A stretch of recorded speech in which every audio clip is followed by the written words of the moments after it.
Hello guys, welcome to the fiction series. Today we are gonna see What If Naruto x Robin x Boa x Vivi? The movie. Huge shout out to QB16 for this story. If you want more awesome fanfiction like this, don't forget to hit that subscribe button. So without wasting any time, let's get into the video. A young man skid across the water as if it was natural. The man had golden yellow hair in the style of tuft spikes.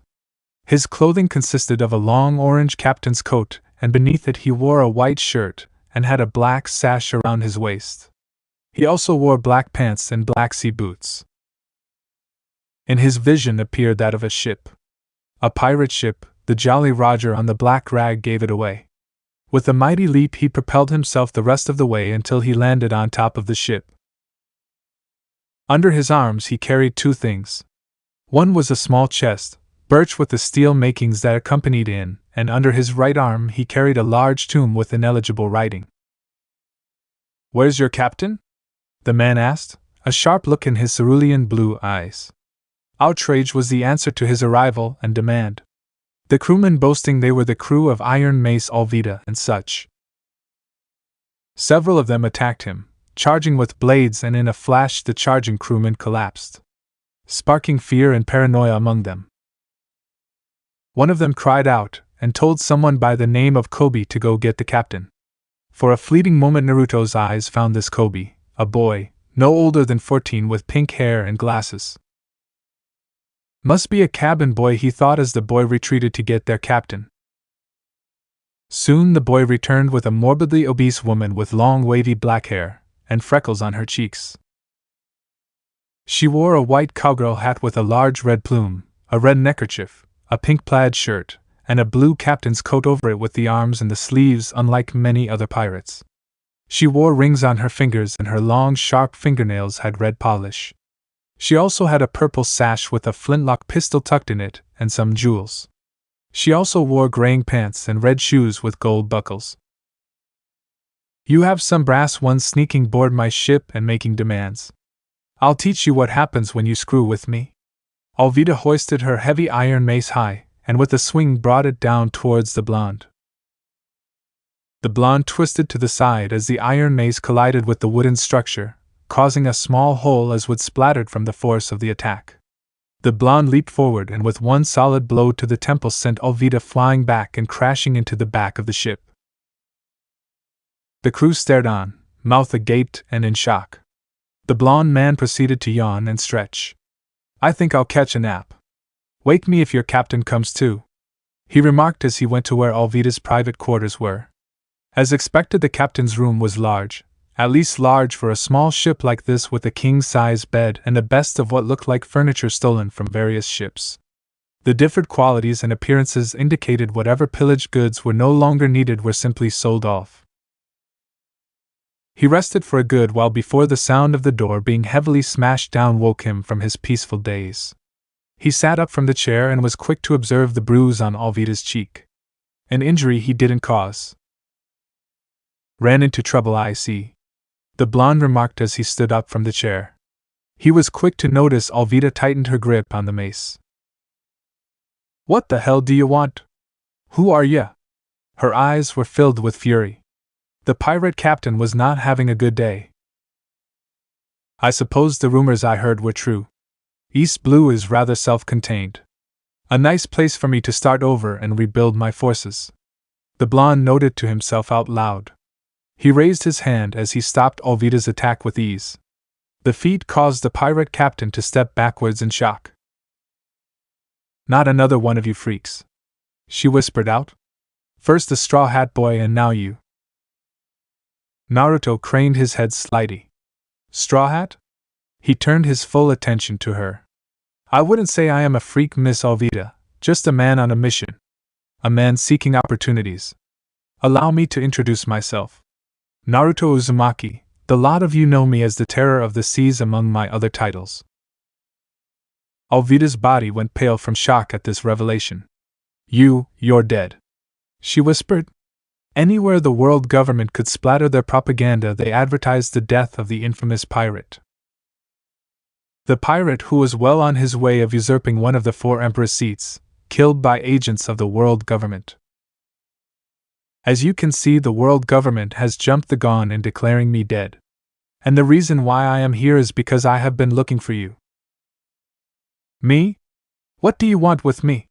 What could she have to offer a pirate of his prestige?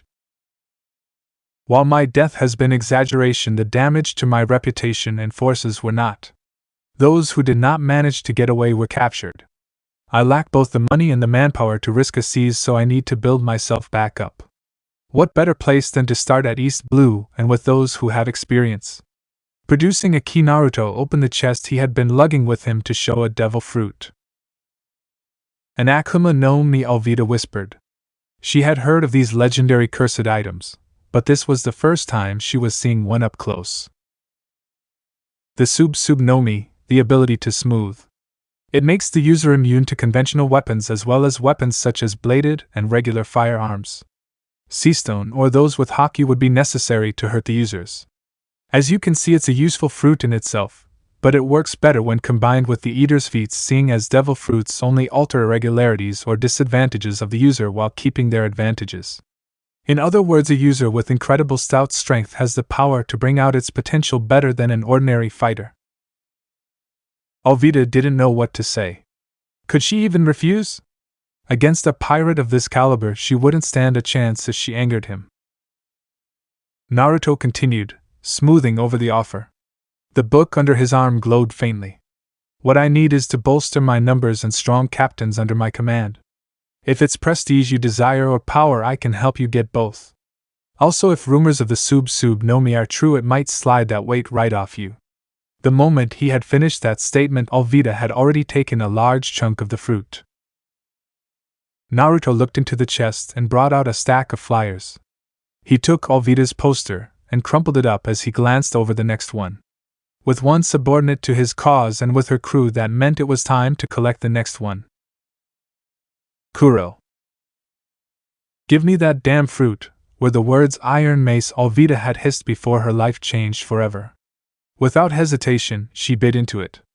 The taste made her gag, but she forced down the pulpy mouthful. Almost instantly, her body tingled. She felt a sensation like her entire being grew lighter, smoother, her skin glowed with newfound luster. The oppressive weight she had always carried began to melt away. Her men gaped as their once massive captain began to slim, her shape contouring elegantly. Alvida's eyes widened. She ran a hand along her cheek, marveling at the transformation. It's real, she breathed, feeling a surge of raw confidence. Then her gaze locked back on Naruto. And you want me to follow you, to help you with your big crusade? Naruto picked up the large tome with strange runes. For a moment, the symbols glowed faintly. I have knowledge, maps, secrets of the government, names of powerful pirates among the oceans. My plan is to rebuild my forces from the ground up, starting here. In return for your loyalty, I'll share my resources, and you'll become stronger than you ever dreamed. Alvida stared at the man before her, still struggling to reconcile the unstoppable fighter who bested her in one strike with the calm strategist offering her a seat at his table. Finally, she grinned, beepy, but also newly aware of her own potential. All right, you got yourself a deal. But you better not cross me. I'm a woman who doesn't forgive. Naruto's lips curved into a genuine smile. Then let's make it official. Welcome aboard, Alvida. We've got a whole sea to conquer. The exclamation of her men, uncertain but resigned to their captain's choice, echoed across the deck. One by one, they looked to Naruto. This was a man who had single-handedly undone them. Perhaps following him was the safer, and more profitable, option. Hours later, as twilight fell, the battered ship of Alvida's was brought under Naruto's direction. Alvida's men busied themselves making repairs, guided by instructions from Naruto and from a few of the more seasoned pirates among them. Naruto, for his part, roamed the ship with measured purpose, gauging its condition. He soon found that the vessel, once a decent brig, needed substantial work. It'll be enough for now, he remarked. But we'll need to upgrade or seize something more capable if we're to roam across East Blue at full strength. Alvida nodded, leaning on the railing while examining her reflection in a polished piece of metal, still astonished by how the Sub no Mi had reshaped her form. She looked half her old size, lithe and agile in ways she never had been before. Testing her new powers, she had her men take practice swings at her with swords. The blades simply slid off, glancing harmlessly away. Her grin widened. She was formidable before, but now she was dangerous. "So what's the plan?" she asked Naruto that evening. "We find more pirate captains and strong fighters, that's clear. But who?" Sitting on a crate, Naruto leafed through a sheaf of bounty posters he'd kept in the birch chest. East Blue is considered the weakest sea, but that doesn't mean it lacks talent. There's Kuro of 100 Plans rumored to still be alive, Don Krieg's battered fleet drifting somewhere, or even the Black Cat pirates. There are also lesser-known but skilled rogues. Some might be more receptive to an alliance than you might think. Then there are unique recruits of my own design. Your own design? Alvida's interest piqued as she tilted her head. Naruto tapped the tome. I've spent years researching ways to combine unusual powers, forging alliances that the world government won't see coming. If we're to topple them someday, we must gather not just brute strength, but cunning, knowledge, and resources. Armies cannot be built overnight. They dropped anchor near a tiny fishing hamlet where Naruto planned to gather more supplies. This is just the start, he told Alvida that evening. We'll strengthen your ship or secure a new one, recruit more pirates of note, and systematically dismantle the government's control over these waters. Eventually, we'll do more than that. We'll tear down the pillars of tyranny that keep the world in chains. Alvida watched him speak, noting the fiery conviction in his eyes. Her lips curved faintly. Fine, Captain. Let's see where that dream takes us. Naruto turned, about to respond, when he caught the way she gazed at him, half-lidded eyes, a slight flush on her cheeks. He chuckled inwardly. She's smitten, and she's not hiding it much. While he'd be lying if he said he didn't enjoy an attractive companion, Naruto reined in his more playful side, determined not to send mixed signals. Later, once the alliance solidified, he'd see where fate led. For now, though, the sea beckoned with new challenges, and Naruto Uzumaki was ready to face them all, lecherous impulses firmly in check, but never absent. Within 2 days, Naruto and Alvida's combined forces arrived at the modest harbor of Bluefin Atoll. It was a sleepy fishing community perched on stilts above turquoise waters. The battered brig's hull creaked ominously upon docking. Alvida insisted it just needed a few repairs. Naruto, his arms still full of the birch chest and mysterious tome, followed her ashore, accompanied by a handful of pirates carrying empty barrels to stock with water and fish. Alvida walked close by his side, occasionally throwing him sidelong glances. She would smile if she caught him looking, and he'd return a faint smirk. Despite his mild lechery, Naruto stayed focused on the tasks ahead. They set out to find a local shipwright to patch the brig. An elderly man named Yosuke agreed to do the job after Naruto offered generous payment. Just don't cause trouble in my town, the old man muttered, eyeing Alvida's mace suspiciously. Naruto nodded. We won't, so long as no one bothers us. Next stop was the local tavern, a dimly lit, weather-beaten shack. Naruto and Alvida entered, flanked by several pirates. The few patrons, mostly fishermen, eyed them warily. Alvida slid onto a barstool, crossing her long legs with a certain pride in her new form, casting a teasing smile at Naruto. He acknowledged her playful posture with an arched brow, then directed his attention to a pair in the corner, a tall, lanky man fiddling with a dagger, and a stout woman wearing a torn marine jacket. You there, Naruto called, voice poised between friendly and commanding. You look like you've seen your share of trouble. Care to share a drink? The tall man glanced at his companion, then shrugged. They ambled over. Name Shaman, said the tall one, his voice a husky rasp. Used to run with pirates, but that crew got wiped out. Now I drift. The stout woman, arms folded, looked at Naruto with tired eyes. I'm Rin, ex-marine corporal. Left after seeing my officers extort innocent towns. Been on the run ever since. Alvida, leaning forward, cast a fleeting glance at Naruto's face, reading his thoughts. Ex-Marine? Ex-Pirate? Interesting combo. Naruto watched them both carefully, his sense for reading people honed by many battles. I'm building an alliance. I oppose the world government's corruption and pirates who prey on the weak. If you join, you'll have a place in my ranks, my rules. I'm not a dictator, he clarified, but loyalty and respect are non-negotiable.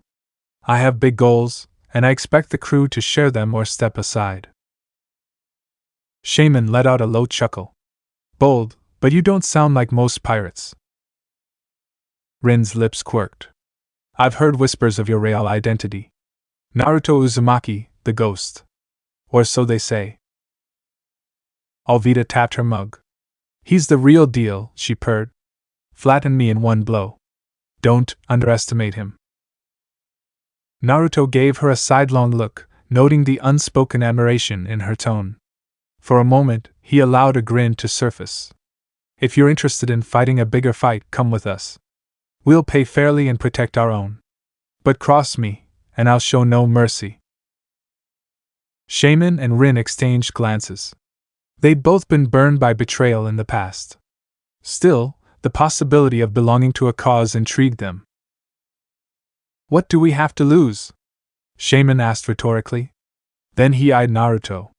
We join you, we get a share of the loot and a shot at standing up to the corrupt, right? Naruto nodded. Exactly. Rin exhaled slowly. I'm in. Better than drifting aimlessly. Just then, an interruption barreled into the tavern, a pack of rough-looking men, led by a bulky brute with an eye patch. He spotted Alvida and sneered. Alvida? Thought I recognized that big mouth. Rumor has it you're all pretty now, but I still owe you for cheating me at dice. Alvida straightened. One eye Mako, she hissed. Back off, or you'll regret it. The brute scoffed. Head, your new figure won't save you. And who's this blonde pup? Naruto's smile vanished. Naruto Uzumaki. If you want trouble, you'll have it. Mako's face twitched. The rumored ghost? I'll take your head for that sweet bounty. He lunged, brandishing a club. Naruto sidestepped, eyes narrowing. Another attacker charged, but Alvida deflected his sword as it slid uselessly off her sub-enhanced skin. She hammered him with her mace, sending him crashing into a table. Naruto caught Mako's downward swing, snapping the club in half with a twist of his wrist. A single punch to the jaw dropped Mako cold. Silence smothered the tavern.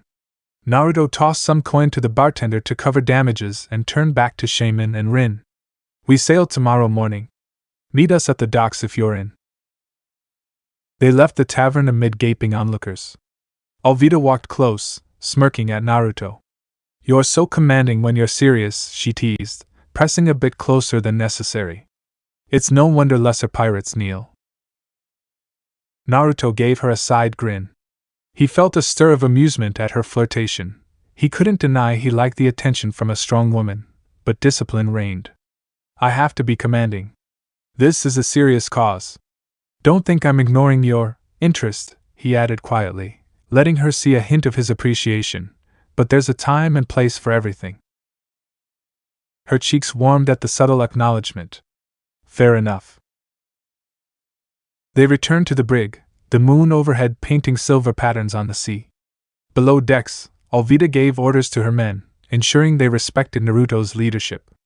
They grumbled a bit, old loyalties die hard, but she shut them down with a flash of her mace and a mention of Naruto's unstoppable strength. Meanwhile, Naruto instructed a few watchers to remain alert for marine scouts or hostile pirates. By dawn, Rin and Shaman showed up at the pier, each with a small pack of belongings. They boarded, receiving curious stares from Alvida's crew. Naruto nodded in greeting, quickly reinforcing his stance. On my ship, loyalty is paramount, he said, voice echoing across the deck. I'm not your tyrant, but I am your captain. My decisions stand, and if I lead you to fortune or war, I expect unity. In return, I'll protect you. We fight for a grander cause than simple plunder. A ripple of agreement ran through the pirates, some more enthusiastic than others. Alvida's gaze glided over Naruto's face, an unspoken warmth shimmering in her eyes. She admired how he balanced firmness with fairness, and she found it irresistibly alluring. Naruto caught her staring, smirking at her flustered look. "Set sail," he ordered, turning away before she could see his own faint blush. Together, they left Bluefin Atoll behind, a new day promising fresh conquests for the budding Uzumaki alliance. The newly allied crew made for the craggy inlets that rumor claimed sheltered Blood Axe Hachiro, a feared pirate known for ambushing marine convoys.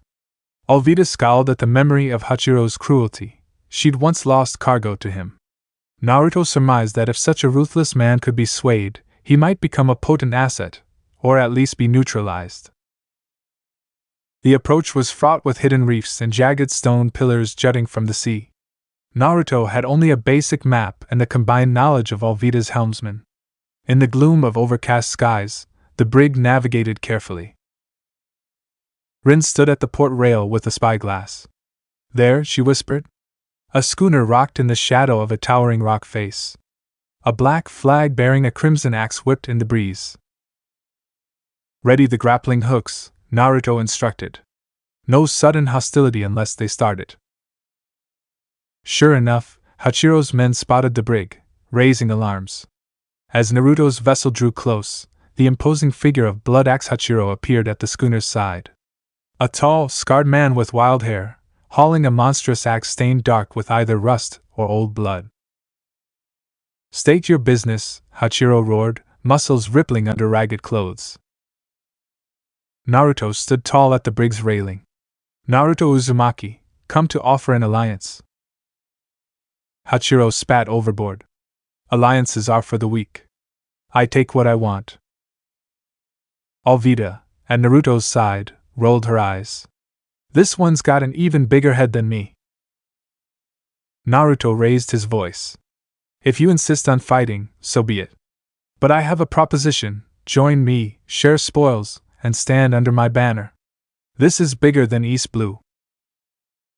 Hachiro's gaze flicked to Alvida, noticing her new figure, and then to Naruto. A faint scoff escaped his lips.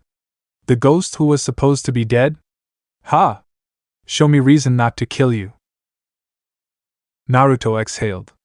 "Because if you try, I'll end you. But I don't want to kill you, I want your skill. You raid marine convoys? Good. I plan to do more, to break their entire system. You can be part of that, or remain small time." The two ships drew alongside each other. Hachiro leaped to Naruto's deck with surprising agility, ignoring the weapons drawn by Alvida's men. He towered over Naruto, brandishing his axe. "You say I join you, I gain more power. But what's to stop me from taking your head and your stash right now?" "Me," Alvida cut in smoothly. Her lips quirked, eyes sliding to Naruto. "He bested me in one strike, and trust me, I'm no pushover." Hachiro sneered. "Show me then. Fight me, Naruto Uzumaki. If you can force me to yield, I'll listen." A hush fell. Naruto shrugged off his coat. "Fine. Hand to hand, no axes, no maces." Hachiro barked a laugh and tossed his axe aside. "Don't regret it." They squared off in the center of the deck. Pirates circled around. Alvida's pulse quickened, half worried for Naruto's safety, half thrilled to see him fight. She found his confidence and raw power deeply enticing, and she knew he'd prove it once again. Hachiro lunged first, fist swinging. Naruto ducked under a blow that could have shattered bone, delivering a sharp palm strike to Hachiro's ribs. The larger man barely staggered, responding with a crushing haymaker that grazed Naruto's shoulder. Naruto retaliated with a spinning kick, forcing Hachiro back a step. The deck thrummed with energy as they exchanged punishing strikes. After a furious exchange, Naruto unleashed a burst of chakra in his next punch, slamming Hachiro squarely in the chest. The big man coughed, dropping to one knee. He tried to rise, but his muscles trembled, unable to match Naruto's mysterious power. "I yield," Hachiro growled, eyes flashing with grudging respect. Cheers erupted from Alvida's men. She stepped forward, a sly smile tugging at her lips, glancing from Hachiro to Naruto with pride. The blonde rubbed his sore shoulder but stood victorious, scanning Hachiro's expression. So, do we have an accord? Naruto asked, extending a hand. Hachiro took it, teeth clenched. For now, he hissed. But betray me, and I'll rip you apart. Naruto nodded, aware this alliance was fragile. You'll get your share of plunder, just remember, I command the grand plan. If that doesn't sit well, you can leave. But you'd lose access to bigger opportunities than you'll ever find alone. A savage grin slowly spread over Hachiro's face. Guess we'll see. By nightfall, both crews feasted on stolen rum, albeit still eyeing one another warily. Naruto let the camaraderie build, occasionally noticing Alvida's gaze tracking him. She's definitely smitten. He gave her a faint smirk, which made her cheeks color. He had a fondness for flirtation, even a well-documented lecherous side that sometimes emerged when in the presence of confident beauties like Alvida's. Later, as the moon rose, Naruto laid out new plans for a raid on a marine convoy carrying steel and ammunition near Bronze Cape. Alvida swished her hips closer, leaning over his shoulder to peer at the map. He breathed in her subtle perfume, acknowledging silently that she was indeed beautiful and fierce.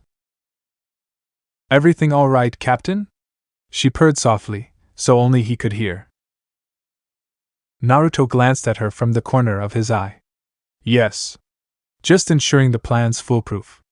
And thanks for the concern. She smiled, an expression halfway between shy and predatory. I'd hate to lose you, that's all. Then she sashayed away. Naruto lingered on her parting words. She's more than smitten, she's protective, interesting. Despite the tug of attraction, he mentally reaffirmed his vow, no distractions for the time being. He needed to get off to a decent start before going down that path. A pale dawn cut across the skies as two ships under Naruto's new coalition approached Bronze Cape, Alvida's brig and Hachiro's schooner. According to Naruto's intel, a marine convoy was due that day, laden with steel and munitions for nearby bases. If Naruto seized it, his cause would have a substantial influx of resources. He repeated his stance to everyone: we do not slay for sport, but we are pirates with a goal. When we strike decisively. Respect me, respect the plan, and we'll achieve greatness. Alvida, leaning by the helm, noticed how her men seemed galvanized by Naruto's words. She felt her heart flutter whenever she glanced at him, his fierce eyes, his measured posture. He was no soft romantic, but that unwavering focus made him all the more appealing. She stifled a smirk, well aware her old self would have never expected to pine for anyone. Yet here she was, enthralled. Hachiro's men bristled with anticipation as well, eager for plunder.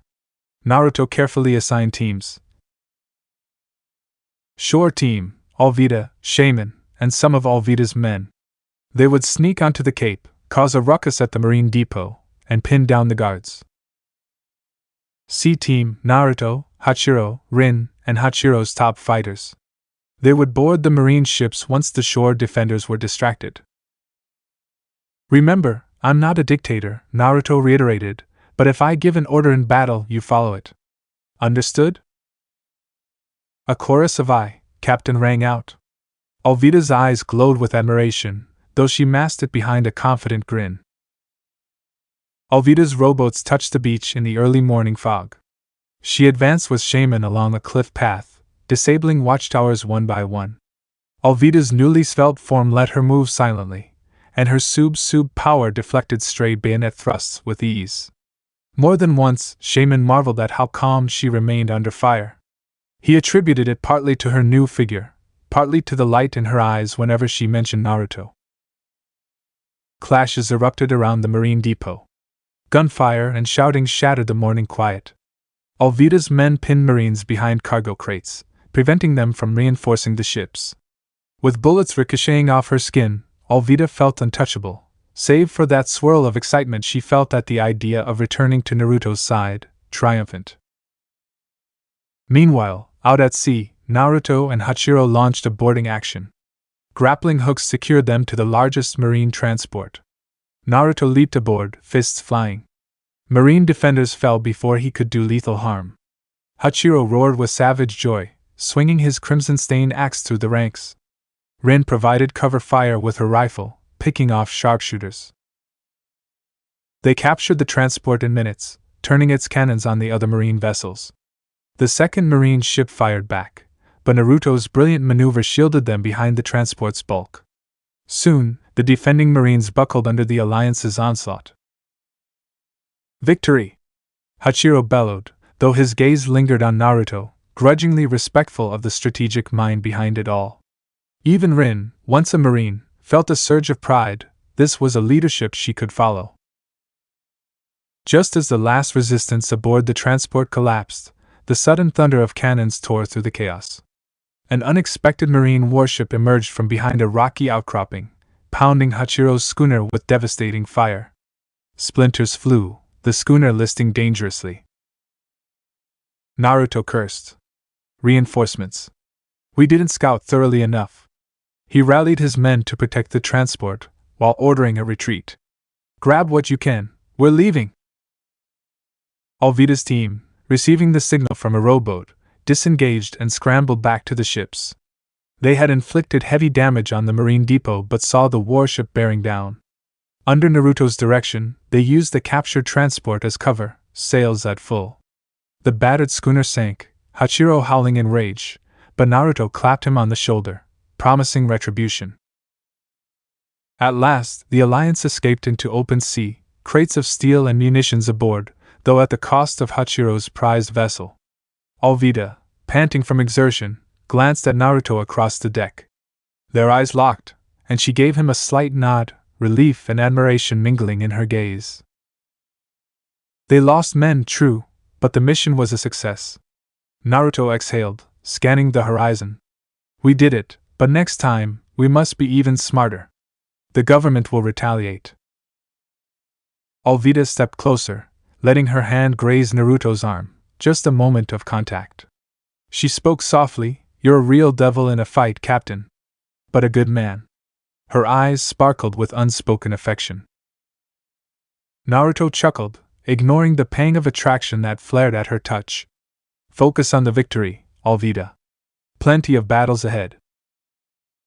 She smirked, withdrawing her hand but leaving her unspoken confession in the air. I'm ready for them, by your side. And so the Alliance sailed off, forging a fragile yet growing reputation in East Blue.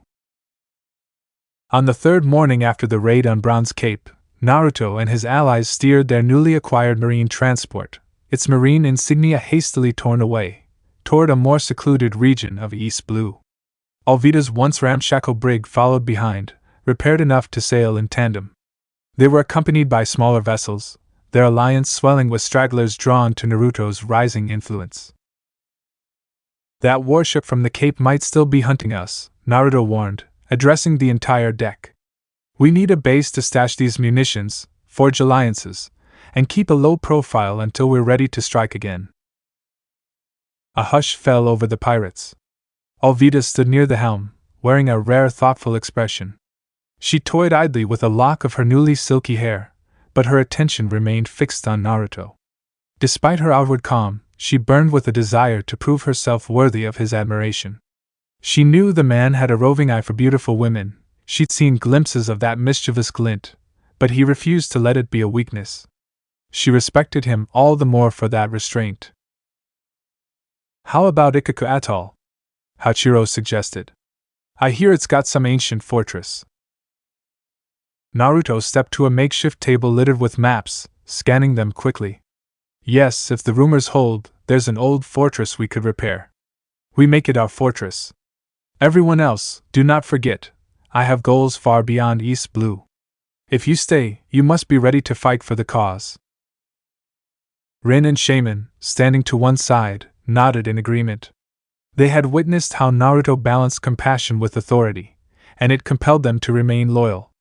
Alvida, arms crossed under her chest, felt a surge of pride each time he reaffirmed his leadership in front of everyone. Set course for Ikaku Atoll, Naruto commanded. Full sail. A chorus of "I" rose, and soon the allied ships cut through the waves, each day bringing them closer to establishing their own domain. 3 days later, the Alliance fleet sighted Ikkoku Atoll. True to rumor, it was a scattering of small islands around a central lagoon, with a mossy, centuries-old fortress crowning the largest isle. Broken towers jutted into a cloudy sky, and thick vines choked stone battlements. Naruto watched from the prow, feeling a spark of excitement. That's it! If we fix those walls and station guards, it's defensible. Alvida brushed against his shoulder, her tone playful. Or we could run off together, let them do the work, she teased softly. Naruto laughed under his breath, turning to meet her gaze. Tempting, but I think my presence is required. She smirked, though her cheeks warmed. I know. But you can't blame a woman for trying. He gave her a wink, acknowledging her charms, but pivoted back to the task. Form landing parties. We'll check if anything dangerous lurks inside. They rowed ashore, finding a narrow path leading to the crumbling gates. Sure enough, giant lizard-like reptiles roamed the courtyard, requiring Naruto's group to chase them off with minimal fuss. Alvida marveled at the synergy of the alliance, how quickly they obeyed Naruto's commands, how skillful he was in coaxing even the monstrous beasts to flee without resorting to needless slaughter. Soon, they stood in the fortress's main courtyard. Alvida spotted old stables, half-collapsed towers, and a large keep. She could almost see the potential: watchtowers, a hidden lagoon for the ships, and storage rooms for their spoils. Naruto's voice echoed off the stone walls. From now on, this is Fort Resolute. We'll clear out the debris, guard the perimeter, and turn it into our stronghold. Cheers rose from the pirates. Alvida caught Hachiro's eye, reading his grudging admiration for Naruto's vision. Even the savage man respected the notion of building something lasting. Work began immediately. Crews cleared rubble, repaired partial walls, and set up rudimentary defenses. Days passed in a flurry of hammering and hauling. Naruto's presence was everywhere, advising on placements for watchtowers, ensuring the newly stabled sea transport was hidden behind the atoll's reefs. And every now and then, Alvida slipped by his side, offering a flirtatious comment or leaning closer than necessary. Naruto, for his part, showed subtle appreciation. His eyes sometimes lingered on her figure, but he remained resolutely focused. That night, in the makeshift banquet hall, they pored over a vast map of East Blue. Shaman, acting as a scribe, scrawled notes. Rin pointed out marine routes, Hachiro explained black market contacts, and Alvida snuck glances at Naruto whenever he bent over the table, arms flexing as he traced possible strategies. Weeks passed, and Fort Resolute took shape. Hidden from direct marine scrutiny by the atoll's reefs, it became a safe harbor for pirates, mercenaries, and even some ex-marines who hated corruption. Naruto negotiated black market trades to finance improvements, forging an underground network. One day, an unexpected visitor arrived, a cloaked, elderly scholar called Professor Kamegawa, guided by rumors that Naruto Uzumaki sought ancient knowledge. This was exactly what Naruto needed, a historian to decode the mysterious tome he carried. He welcomed Kamegawa warmly, ignoring the suspicious glares of some pirates. You have relics related to the poneglyphs?" Kamegawa asked, trembling with excitement. Naruto showed him the tome. "Yes. I want to know what the government hides from the world. If you can translate it, you have my protection here." Kamegawa's old eyes lit up. "Be warned, the government hunts scholars like me. You'll be in greater danger." Naruto set his jaw. "They've been hunting me for years. I accept the risk." While Naruto and Kamegawa spoke in a quiet corner of the keep, Alvida lingered nearby, feeling a small pang of jealousy that she refused to admit to. So many demands on his time, she mused. He shoulders so much. Yet she also felt pride that she supported such a grand vision. After all, she wanted to stand at his side, not just as a fighter, but as someone he could trust wholeheartedly. Before Kamegawa could share more than a few cryptic references about a lost Asashi island, a pirate came running, out of breath. "Captain? A marine galleon's been sighted near the outer reefs." Instantly, the fortress sprang to action. Alvida joined Naruto on the walls, scanning the horizon with the spyglass. Indeed, a large galleon loomed, sails half-furled as though searching. "They might suspect we're here," Naruto murmured. "We can't risk a direct fight yet. Not until the fortress is fully ready." Alvida, heart pounding, nodded. "What do we do?" Naruto devised a plan: disguise a small boat as a fishing vessel. Rin and Shaman would approach the galleon, feigning ignorance. If the Marines grew too nosy, they'd find a way to misdirect them. Everyone else manned the fortress cannons, ready to fire if discovered. The operation went smoothly. Rin and Shaman convinced the Marines they were hapless nomads. The galleon soon sailed away, suspicion lingering but unconfirmed. Within the fortress walls, relief mingled with tension. They had evaded discovery, this time. Naruto addressed the anxious pirates that evening. "This is our new reality. The government's presence grows. We must be vigilant and prepared to vanish at a moment's notice." Some murmured discontent, but Alvida stepped forward, swinging her mace lightly. "If you doubt his leadership, you can leave. But remember, no one else in East Blue can offer what Naruto does, a chance to build real power and challenge the Marines." Her voice dripped with conviction and admiration for Naruto. He cast her a brief smile, grateful for the support. "Well said. We'll stand together or fall alone." The tension eased, and the fortress settled for the night. Alvida found Naruto alone atop the ramparts, watching the moonlit waves. She approached quietly. "You all right?" she asked, standing shoulder to shoulder. He exhaled. "Yes. Just tired. Thinking about how to keep all these people safe, how to fulfill the grand vision." She reached out, placing a hand on his arm. "You're doing fine. And you're not alone." He turned, letting his gaze linger on her face, lips parted, eyes reflecting starlight. His inherent appreciation for beauty stirred, a subtle longing. But he drew a breath, controlling it. "Thank you, Alvida. I rely on you more than I like to admit." Her heart fluttered. She parted her lips to say something more, but he pulled back, stepping away from the brink of deeper emotion. She masked her disappointment.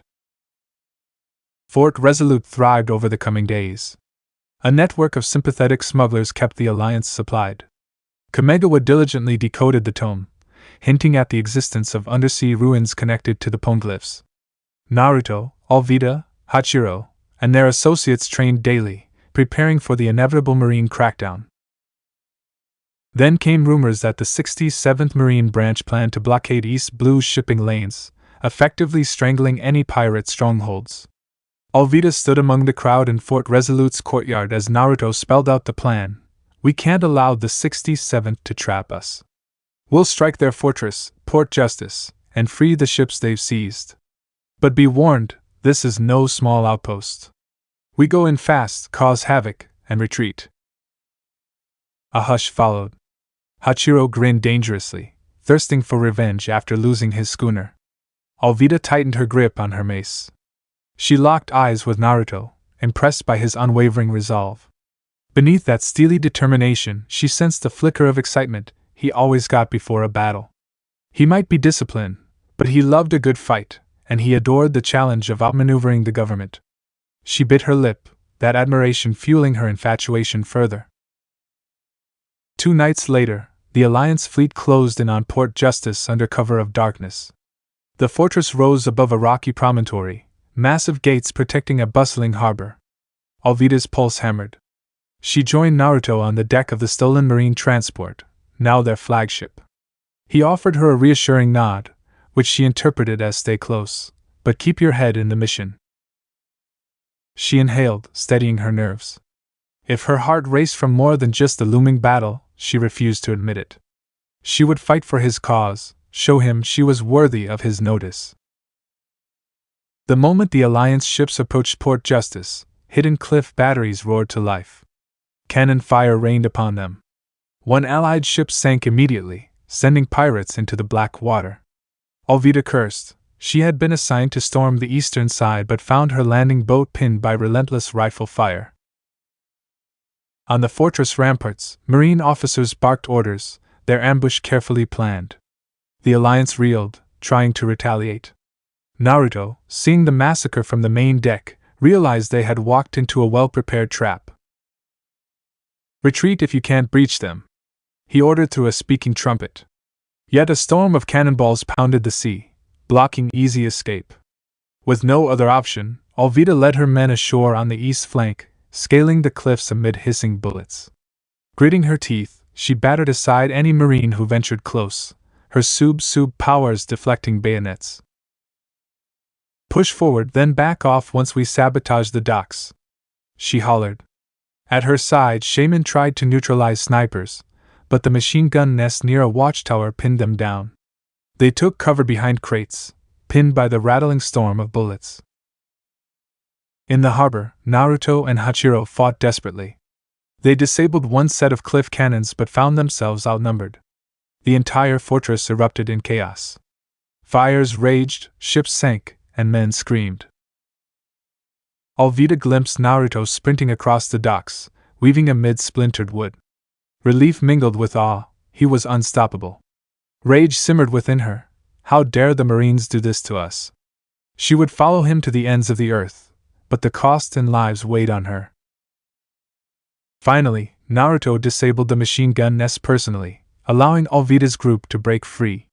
Yet the fortress gates spewed more Marines. "We can hold them," Alvida shouted, sweat beading her brow. "We need to pull back." Naruto agreed. Bloodied, battered pirates flocked to the harbor's few remaining seaworthy ships. Hachiro lost more men, fueling his wrath. Rin and Shaman covered the rear, but marine reinforcements swarmed. The alliance had no choice but to flee under withering fire. Fort Justice stood firm, battered but unbroken. At dawn, the surviving pirate ships drifted miles from Port Justice, battered by the fierce engagement. Casualties were high, morale shaken. Alvida paced the deck, fury etched on her face.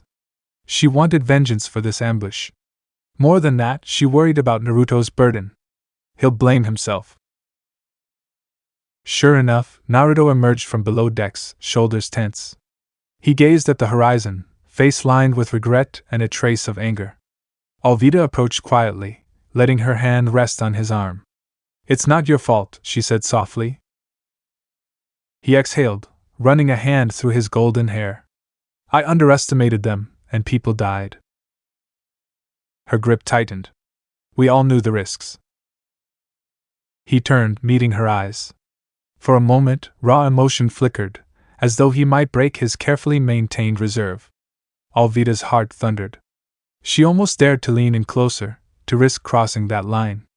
But Naruto, true to form, steadied himself. "Alvida," he said gently, "thank you for standing by me. By our side." She swallowed, frustration mingling with tender longing. "I won't abandon you. No matter what."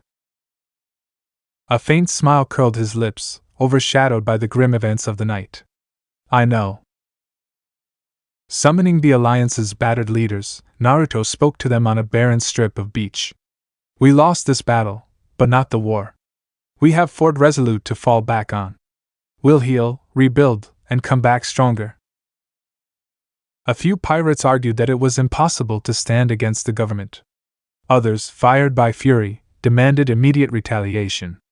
Naruto set them all straight. "My leadership remains. I won't let panic or bloodlust ruin us. We'll plan better next time. For now we survive." Alvida nodded vehemently, her voice resolute. "I stand with Naruto. Anyone who doubts him can leave now." One or two did depart, taking small boats to vanish into the wide sea.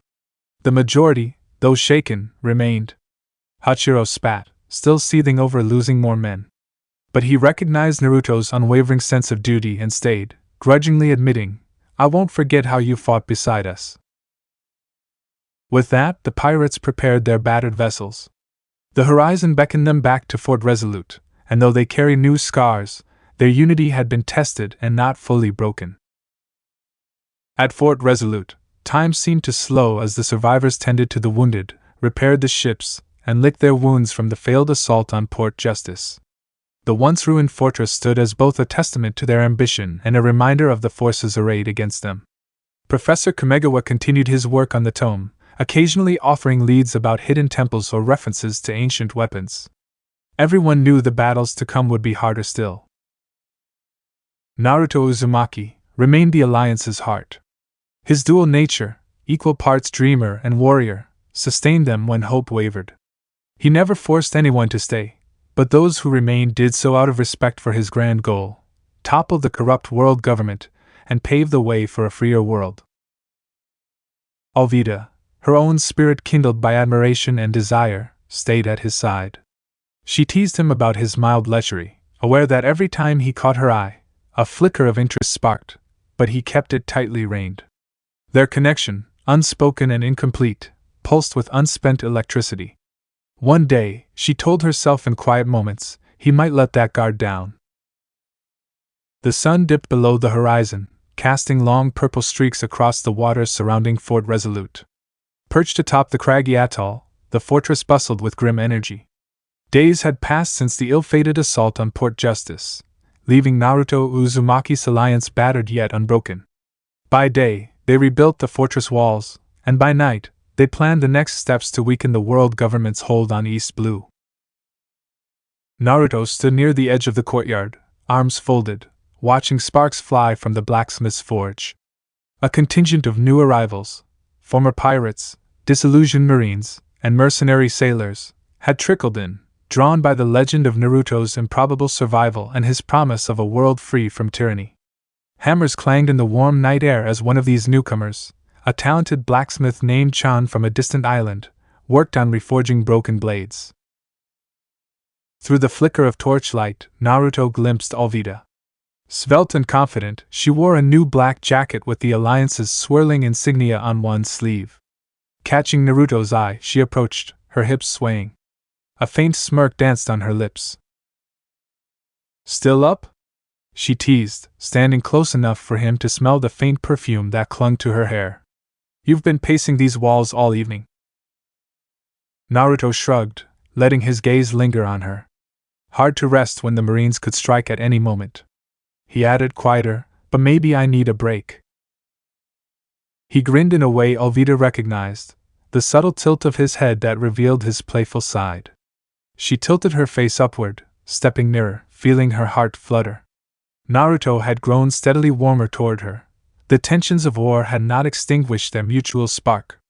More than once, they had shared heated moments of flirtation whenever the fortress was peaceful.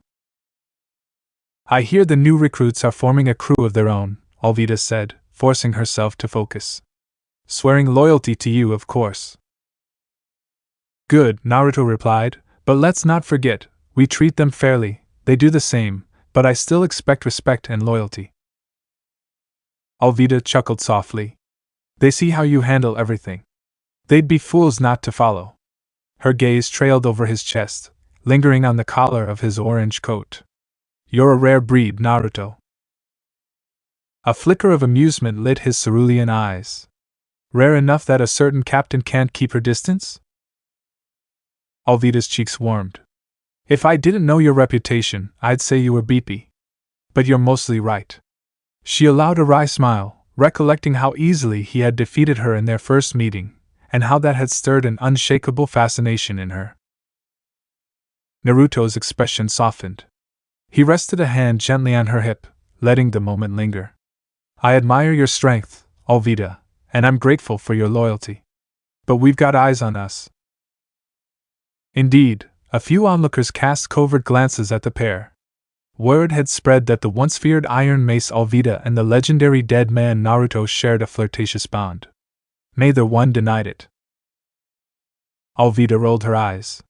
"They'll have to get used to it." Still, she sighed and took a step back, though not before running her fingertips over his chest. He exhaled, that roguish grin returning. If not for the open courtyard, perhaps he would have drawn her closer. But he contented himself with a promise unspoken in his smoldering look. Before either could say more, a distant horn echoed from the fortress gate. A small sloop approached under moonlight. Guards hurried to the ramparts. Naruto let go of Alvida's waist with a faint sigh, shifting into serious mode. Together, they jogged to the eastern wall, scanning the ocean. A battered sailboat glided toward the lagoon. Its occupant, a lanky figure draped in a salt-stained cloak, stood at the prow, waving a torch. One of the lookouts recognized her as Rika, a traveling medic rumored to patch up wounded pirates for the right price. A hush fell. Could she be bringing news? Within minutes, Rika had docked. She strode into the courtyard, ignoring the suspicious stares from the Alliance's men. Her short brown hair, streaked with gray, betrayed years of harsh living. Hoisting a leather satchel, she met Naruto's gaze. "You're Naruto Uzumaki?" she asked without ceremony. Naruto nodded. "That's right." Rika approached, each step echoing against the stony ground. "Heard you were open to alliances with folks who hate the Marines. I've got skills, and I'm tired of running solo. Let me join." Curiosity sparked in Naruto. "We can always use a skilled medic. But we're not some small crew. We're an alliance aiming to dismantle the government's corruption. No turning back once you're in." Rika's eyes shone with fierce conviction.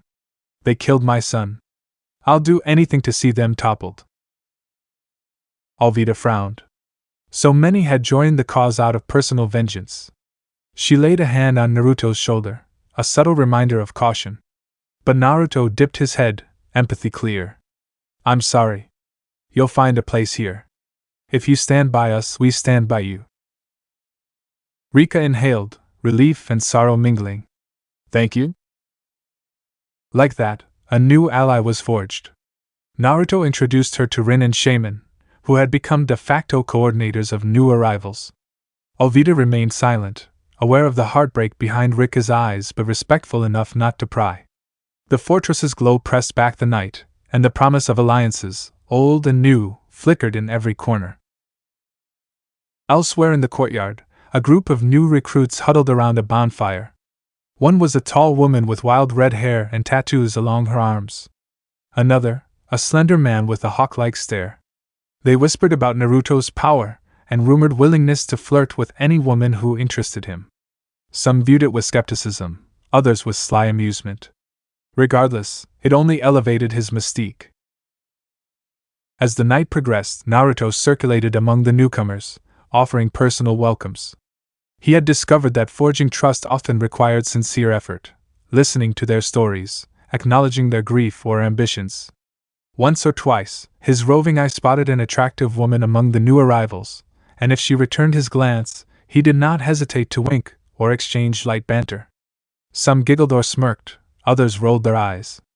Naruto's interest never overshadowed the mission, but he no longer hid his enjoyment of reciprocal flirtation. It was well past midnight when he finally retreated to the keep's second floor, a set of old rooms that had been converted into private quarters for him.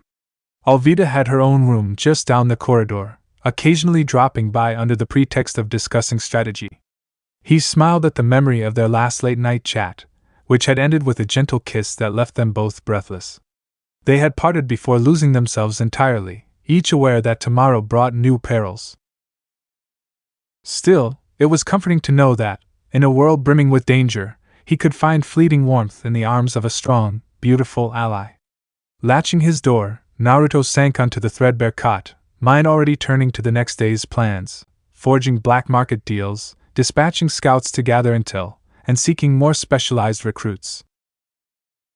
In the silence, his thoughts drifted to a single question that haunted him: how long before the world government strikes back? With no immediate answer, he closed his eyes and let exhaustion claim him.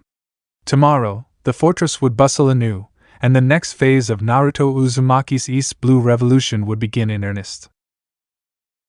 Morning dawned bright and bracing, gulls screeching overhead. Naruto rose early, sparing a moment to splash cold water on his face in a cracked basin. Outside, carpenters hammered fresh beams into place over a collapsed section of battlements, while a newly arrived black market merchant laid out goods in the courtyard: gunpowder, medical supplies, salted meats, and even a few rum barrels. He was halfway to the meeting hall when a lilting voice made him pause. Carmilla, a comely woman in her late 20s who captained a small smuggling vessel anchored at the lagoon. Dressed in tight breeches and a sea-green blouse, Carmilla locked eyes with him across the courtyard. A slow smile curved her lips. "Captain Uzumaki?" she called. "I'm told you wanted to see me?" Naruto approached with an easy grin, taking in the raven-haired smuggler's confident stance. "Yes, I heard you've been running goods across East Blue for years. We need reliable routes to avoid marine detection." Carmilla inclined her head. "And I hear you pay well, in more than just coin." She let her gaze roam up and down his frame. Naruto chuckled, stepping closer so their conversation stayed private amidst the courtyard bustle. "Payment, alliances, safety. We have a fortress, resources, and a shared goal, toppling the government's stranglehold." Carmilla's hazel eyes sparkled with mischief. "I like a man with ambition. Maybe we can talk about the specifics over lunch?" Naruto didn't miss the hint of invitation in her tone. He cast a quick glance around. No immediate crisis, no anxious subordinates demanding him. "Sure," he replied, letting a roguish smirk play across his lips. "I have time before our midday briefing." Carmilla's laughter came low and rich. "Then lead the way, Captain." They strolled beyond the fortress gates, descending a winding path to a secluded beach. It was safer to speak away from prying ears, anyway. Naruto's black market dealings were sensitive business, and Carmilla's route knowledge was invaluable. A light breeze rustled the palm fronds overhead. Carmilla produced a small wineskin and offered it to him. He took a swig, the sweet tang of spiced wine warming his throat. "So," Carmilla said, propping a hand on her hip, "you're building an alliance to tear down the Marines. Rumor is you have a personal vendetta. Mind sharing?" Naruto exhaled, swirling the wine. "They destroyed my crew once. Claimed I was dead, hunted my allies. I owe them, not just for my own sake, but for everyone they oppress." She nodded thoughtfully. "Fair enough. I've seen them ruin innocent traders for tax evasion or seize entire villages on flimsy pretenses. It's time they got what's coming." Naruto smiled, but it soon turned wry. "Mind you, it's not just about revenge. I want a better world. One where people like us have a say." Carmilla stepped closer, her wine-scented breath ghosting over his cheek. "An admirable goal, and I do admire a man with drive. Let's just say I've got a personal interest in seeing you succeed, Captain." The invitation in her eyes was clear. He gauged her, quickly verifying there was no pressing reason to hold back. She was single, interested, and Naruto had a healthy appreciation for mutual attraction. If there was a line he drew, it was never to push or overstep boundaries. Carmilla's posture conveyed open curiosity and consent. "Then let's see what we can do about forging a fruitful partnership," he murmured. With a grin, he slid an arm lightly around her waist. She leaned in, capturing his lips in a warm, wine-tinged kiss. It was a brief interlude, sunlit waves lapping the sand, the taste of wine and salt mixing in an unspoken vow of camaraderie. Carmilla's lips curved against his. The tension of the fortress drifted away in that stolen moment. When they pulled apart, she brushed a palm across his chest. "I'd say we're off to a solid start," she teased. He chuckled. "Agreed." Then he grew more serious, stepping back. "But we do have business. I need safe smuggling routes, marine blind spots, lesser-known sea lanes. In return, you'll get a share of our future loot, and Fort Resolute is open to you." She nodded, smoothing her blouse. "You'll have it. I'll prepare charts for your navigator. I can lead a small flotilla if needed." "Perfect," Naruto said, shoulders relaxing. "We can formalize it at the fortress after lunch." Carmilla arched an eyebrow, playful once more. "Lunch is just beginning, Captain." She slipped her hand into his, tugging him toward the shade of a broad palm. The day was young, and while Naruto usually kept tight focus on strategy, he allowed himself a little indulgence. So long as both parties were willing and no immediate threat loomed, he saw no harm in momentary pleasures. By the time the sun climbed higher, they returned to Fort Resolute with a new alliance sealed, both intimately and diplomatically. Naruto parted ways with Carmilla at the gates, exchanging a conspiratorial grin. If some of his subordinates suspected how he spent the morning, they showed no sign beyond subdued amusement. Shortly after, Alvida intercepted him near the main hall. Her eyes flicked between him and Carmilla's distant figure. "She's an interesting one," Alvida commented with a tight smile. "Hope you got what you needed." Naruto caught the faint edge in her tone. "I did. She'll provide smuggling routes." Alvida folded her arms, beeping a hip. She gave him a once-over, noticing his slightly disheveled collar. With a faint huff, she teased, "Looks like you had quite the negotiations." He shrugged, meeting her gaze. "I won't lie. Carmilla's charming, and we had a mutual moment. But you know me, I'm not exactly a prude. We're building alliances in many ways." A playful glint shone in his eyes. Alvida tried to suppress a twinge of jealousy.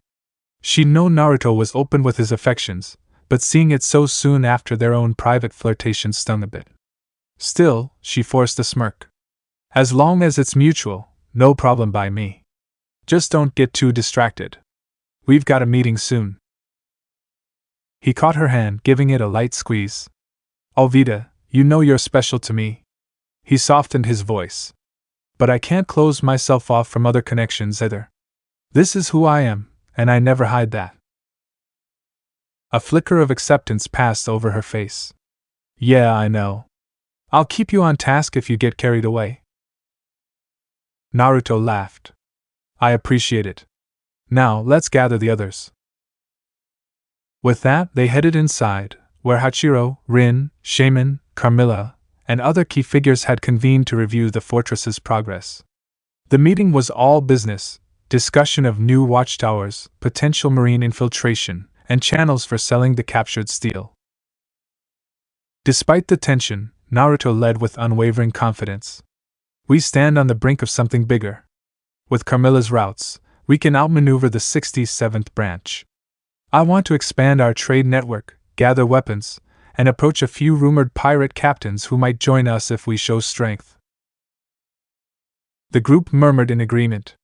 Alvida maintained her standard expression, arms crossed, though she occasionally aimed a heated look Naruto's way. Carmilla smirked from her seat, crossing her legs and winking at him if he looked her direction.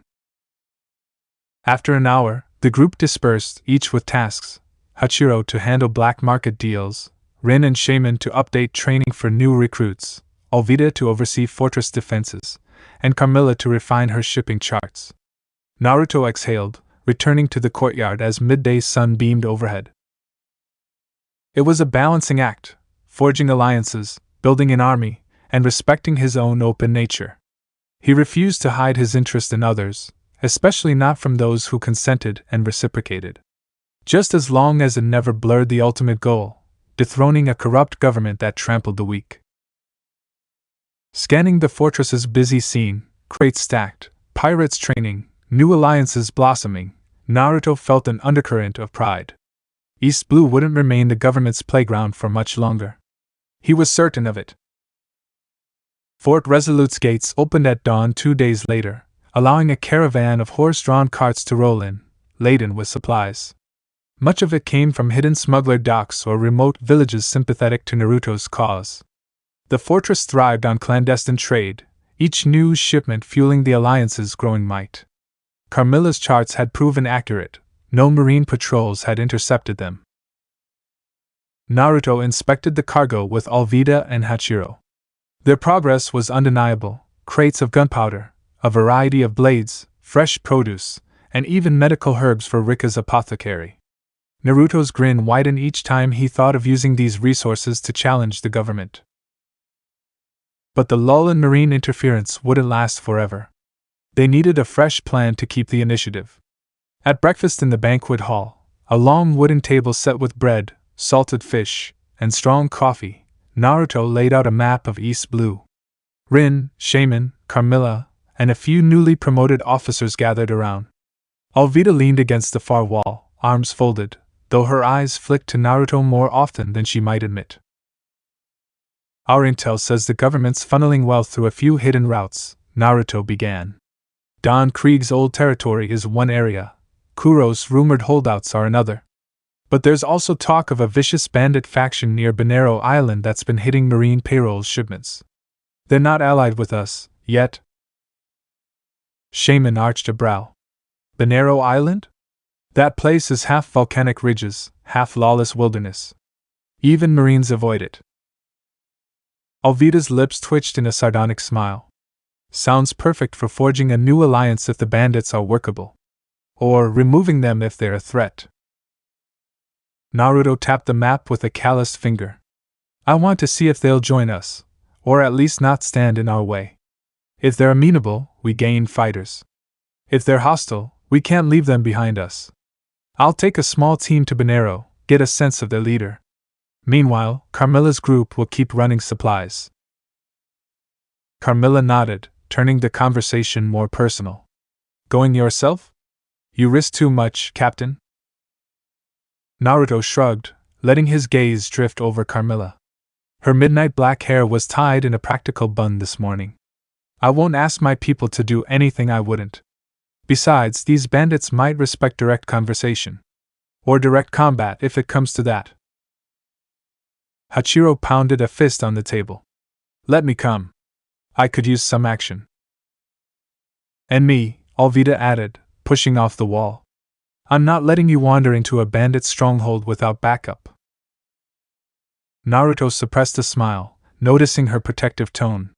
While he appreciated her concern, he also knew Alvida enjoyed fighting, and perhaps disliked the idea of letting him go off with just Carmilla or others. Fine, he said aloud. Hachiro, Alvida, and a few trusted fighters. The rest hold down the fort. Carmilla, you remain here to manage trade. We can't leave Fort Resolute vulnerable. Carmilla inclined her head with a playful pout. Very well, Captain. Just stay alive to fulfill your promises. A soft laugh escaped Naruto's lips. He nodded at her, then ended the briefing. They had a plan. A strike team would sail for Banero Island at first light tomorrow, leaving the fortress in capable hands. Dawn found them on the deck of a nimble caravel, a new acquisition from a black market contact who had parted ways with a marine patrol vessel. Swift and armed with a few cannons, it was perfect for infiltration runs. Naruto guided it through calm seas with Alvida at the helm, Hachiro barking orders to the men at the sails. The sun rose bright, glinting off azure waves. Alvida, scanning the horizon, wore a determined expression. Naruto stood beside her, occasionally exchanging banter with the crew. At one point, she murmured, "You're comfortable letting Carmilla stay behind, hm?" He caught her side glance, recognizing the underlying question about his relations. He shrugged easily.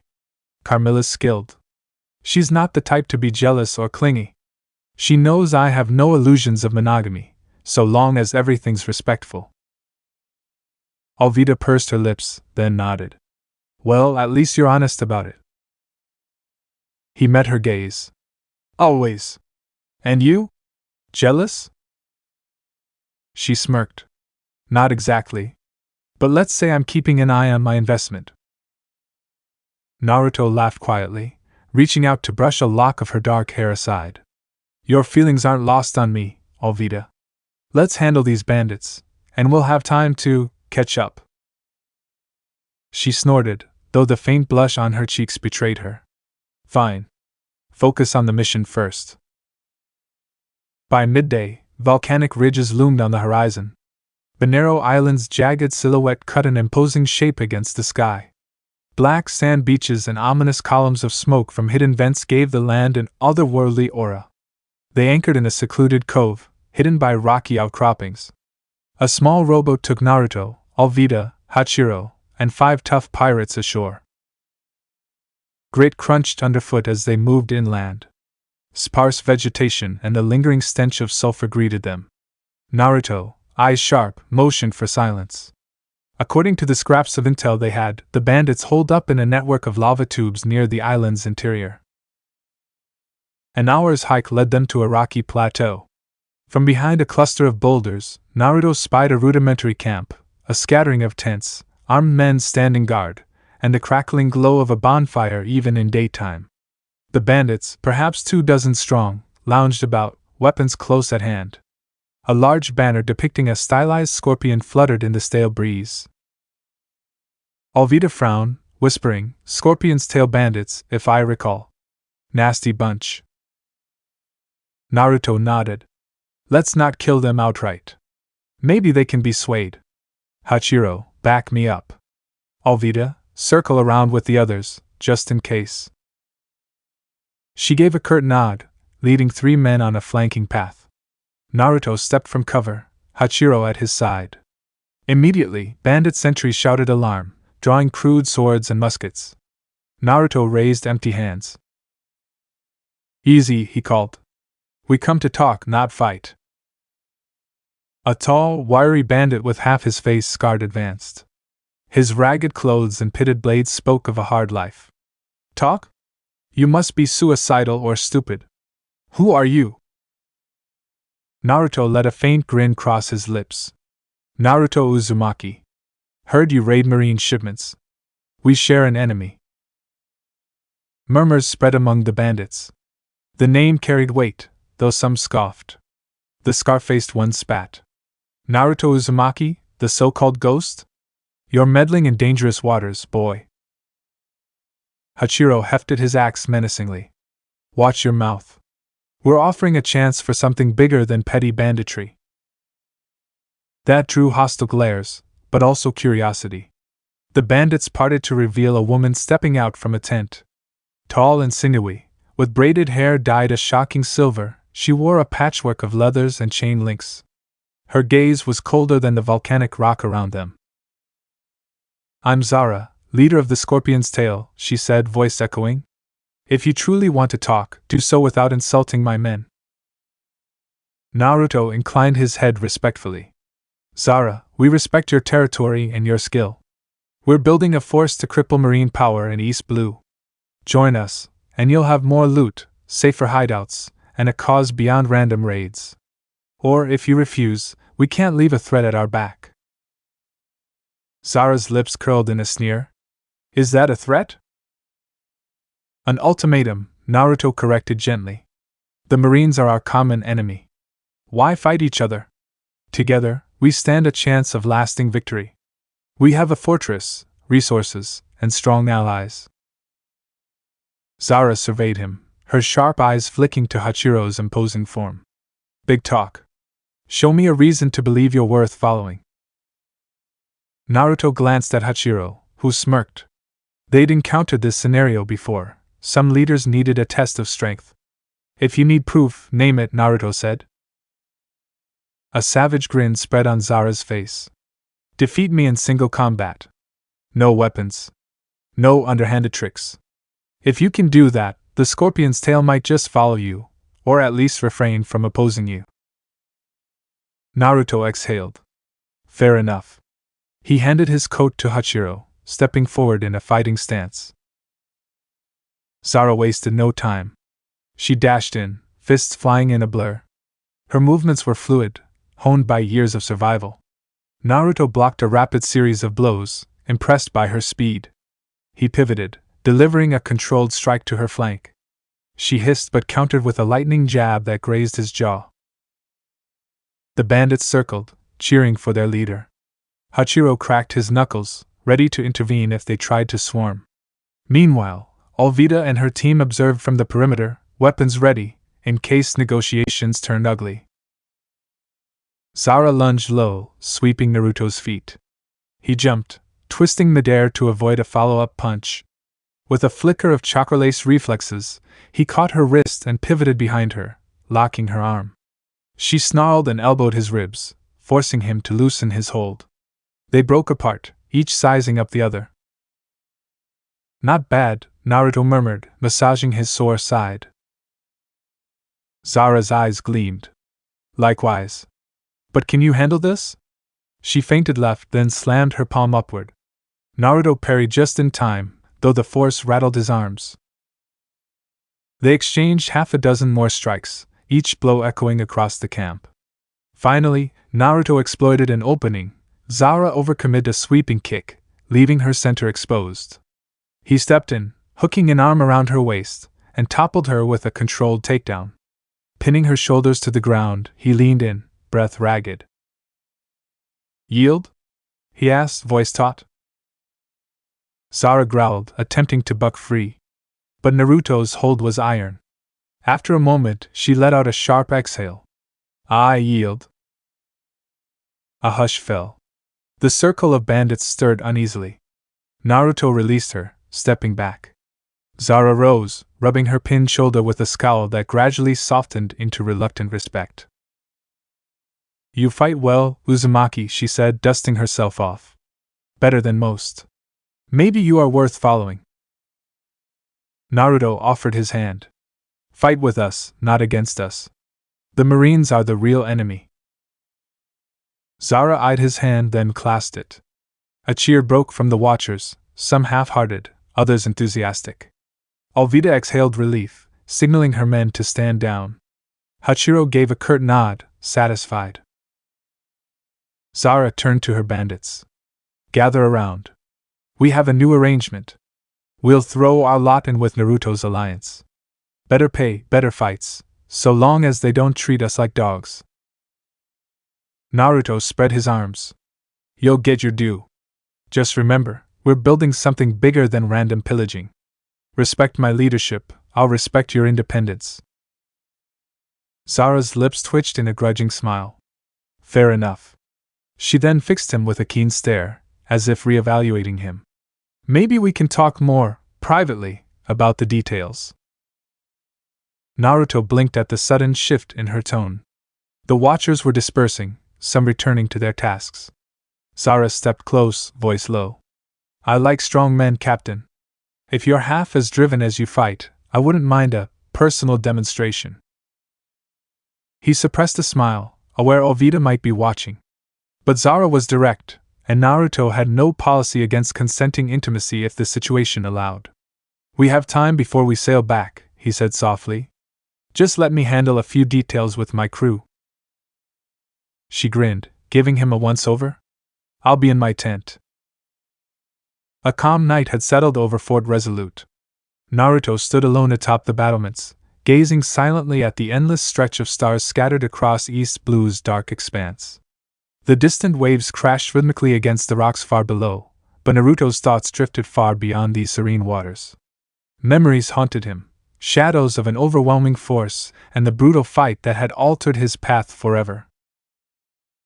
Soft footsteps approached from behind, pulling him gently back into the present. He didn't need to turn.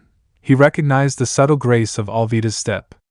Her voice, softer and more careful than usual, filled the quiet air between them. "You've been up here alone for hours, Naruto. That's unlike you," she observed gently, stopping beside him at the ramparts. The moonlight illuminated her features softly, highlighting concern in her eyes. Naruto smiled faintly, his blue eyes turning to meet hers. "Just thinking. Lots of things to consider lately." She studied him carefully, noticing the unusual weariness behind his eyes. Reaching out, she placed a comforting hand on his arm. "Whatever it is, you know you can talk to me. Trust is something we built from the start, remember?" He exhaled slowly, gathering his thoughts, before nodding slowly. "You deserve to know the truth. About why I disappeared in the first place, why everyone believed I was dead." Her gaze sharpened, curiosity and worry mixing. "I'm listening." Naruto leaned forward against the rough stone battlements, collecting himself, before beginning softly, voice heavy with memory. "I clashed with an emperor of the sea, Kaido, the beast. You've heard the rumors, no doubt. He's as monstrous as they say, maybe even more." Alvida drew a sharp breath. Everyone across the seas knew Kaido's terrifying reputation, a being feared by even the Marines and world government alike. "How? Why would you ever take such a risk?" Naruto sighed, memories flickering vividly. I was too reckless. Too confident in my strength. My crew back then was powerful, good people. We sailed directly into Kaido's territory, thinking we could face him down. Maybe it was pride, or desperation to finally shift the balance of power. He paused, bitterness coloring his tone. It was foolish. Her hand tightened subtly on his arm, concern clear in her voice. What happened? He closed his eyes briefly. It was a massacre. Kaido's forces outnumbered us 5-1. Even then, we held our own. Until Kaido himself appeared.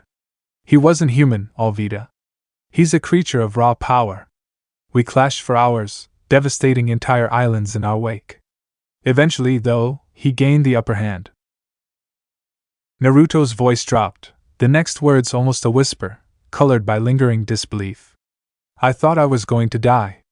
Kaido's final attack was overwhelming, stronger than anything I've ever faced. At that moment, my only option was an experimental jutsu, something I'd been developing in secret. A jutsu? Alvida echoed softly. The strange word from Naruto's distant homeland carried mystery and gravity. He nodded grimly. A secret technique from my past. It allowed me to survive the otherwise fatal strike, displacing me far away. But there was a price. She watched him closely. Tell me. He took a breath, holding her gaze steadily. It shredded my chakra pathways, my internal energy system. My body was nearly torn apart by the technique itself. It left me severely weakened, a fraction of my former power. For months afterward, I could barely even move, hiding in remote places, hunted by Marines who believed the rumors of my death. Alvida stared in shock, slowly absorbing the gravity of his confession. Naruto. Your strength now is already incredible. You're saying this is a fraction of your real power? He smiled grimly, nodding once. Exactly. Every 2 weeks, another fragment of my chakra pathways recovers naturally. Gradually, my powers are returning. If my calculations are right, within 3 years, I'll regain my former full strength, possibly surpassing it.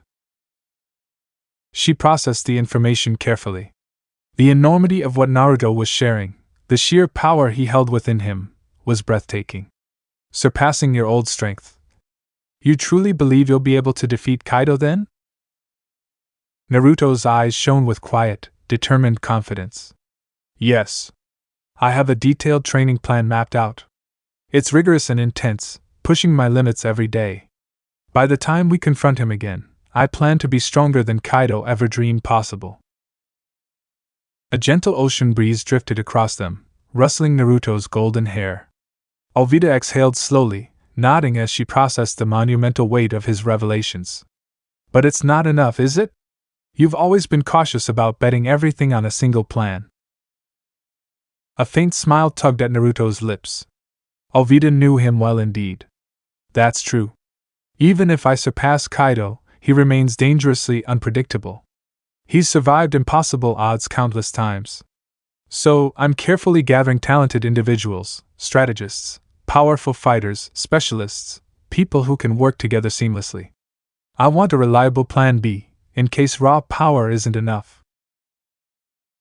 She studied him for a long moment, marveling again at his vision and pragmatism. Naruto's mind, always several steps ahead, never relied on mere brute force alone. You always surprise me, she finally whispered, a mixture of admiration and affection in her voice. Few would think that far ahead, especially someone capable of so much strength on their own. Naruto turned fully to face her, the sincerity evident in his eyes.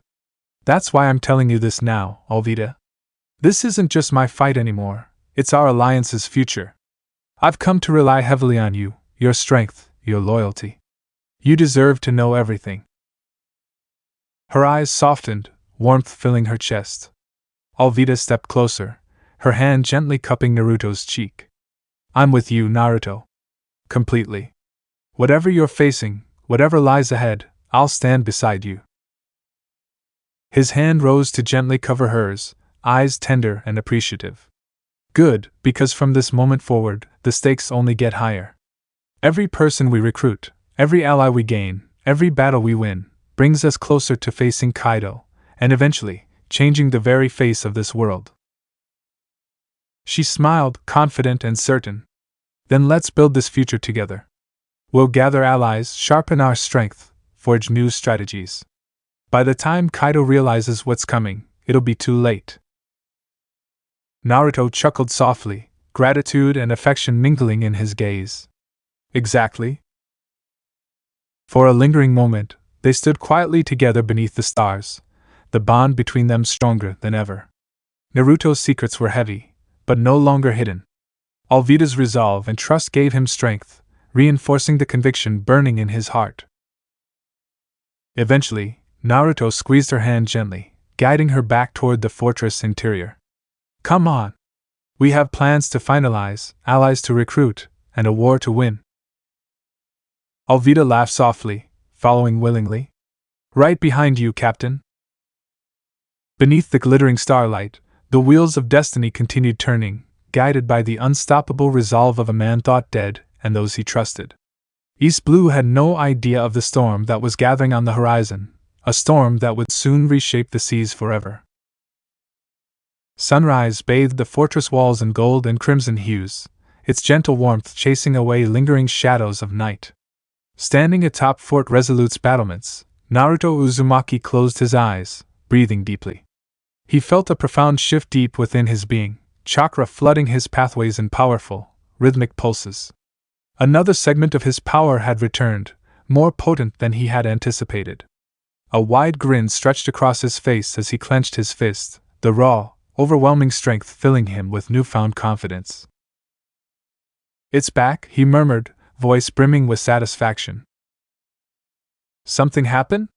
Alvida called from behind, stepping closer with a curious expression. She noticed the electric aura radiating around him, the subtle yet tangible shift in Naruto's presence. He turned to her, eyes sparkling brightly with excitement. Another portion of my chakra pathways just healed. This surge was bigger than the others. Alvida raised an eyebrow, studying him intently. Meaning? Naruto chuckled, flashing a grin that bordered on beepy. Meaning there's no force in East Blue capable of standing against me now, not the Marines, not the pirates. No one. She blinked, eyes widening as she absorbed the enormity of that statement. You're saying you're completely unchallenged here now? Naruto nodded, the certainty radiating from him. Precisely. With this recovery, even the strongest Marine base in East Blue won't pose a real threat. We can accelerate our plans, start dismantling their control faster, and securing even stronger allies. Alvida smiled warmly, feeling pride swell within her. Good. It's about time the government realized they're dealing with a power beyond their grasp. Naruto placed a confident hand on her shoulder. Let's gather everyone. It's time to move decisively. Days later, Naruto stood calmly at the prow of the Alliance flagship, surrounded by his trusted commanders, Alvida, Hachiro, Rin, Shaman, Carmilla, and Zara.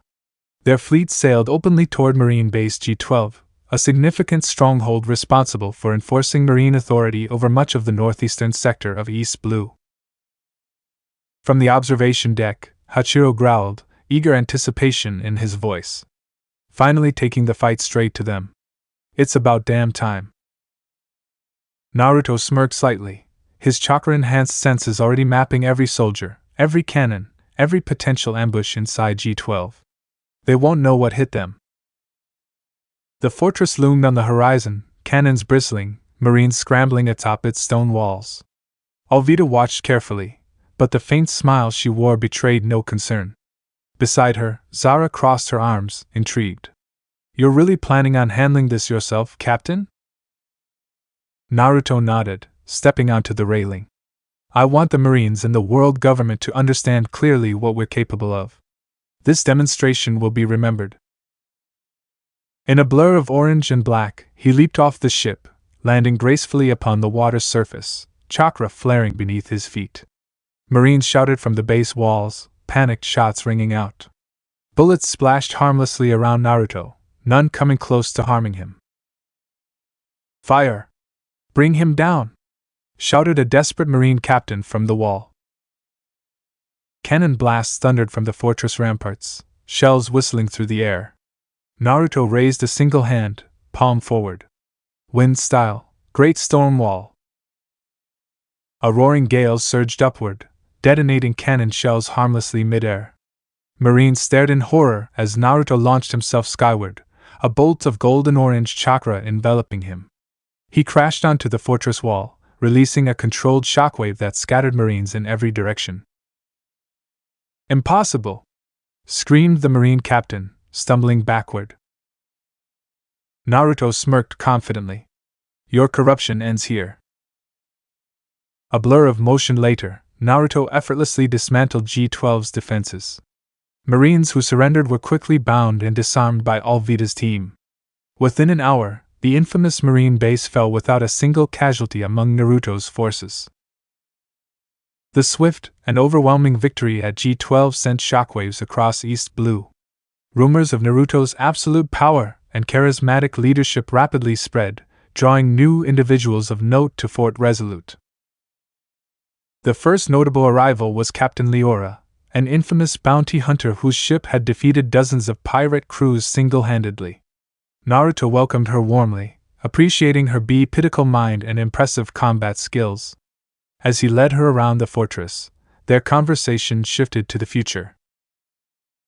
You understand we're not just building another pirate crew, Naruto explained. This is about creating a lasting shift in power, breaking the world governance tyranny once and for all. Leora's piercing green eyes regarded him thoughtfully. Ambitious. But seeing your display at G12, I believe you're serious. Naruto flashed a confident grin. With your talent, we'll achieve even more. She returned a sly smirk. Count me in. I'm intrigued to see just how far you can push this revolution.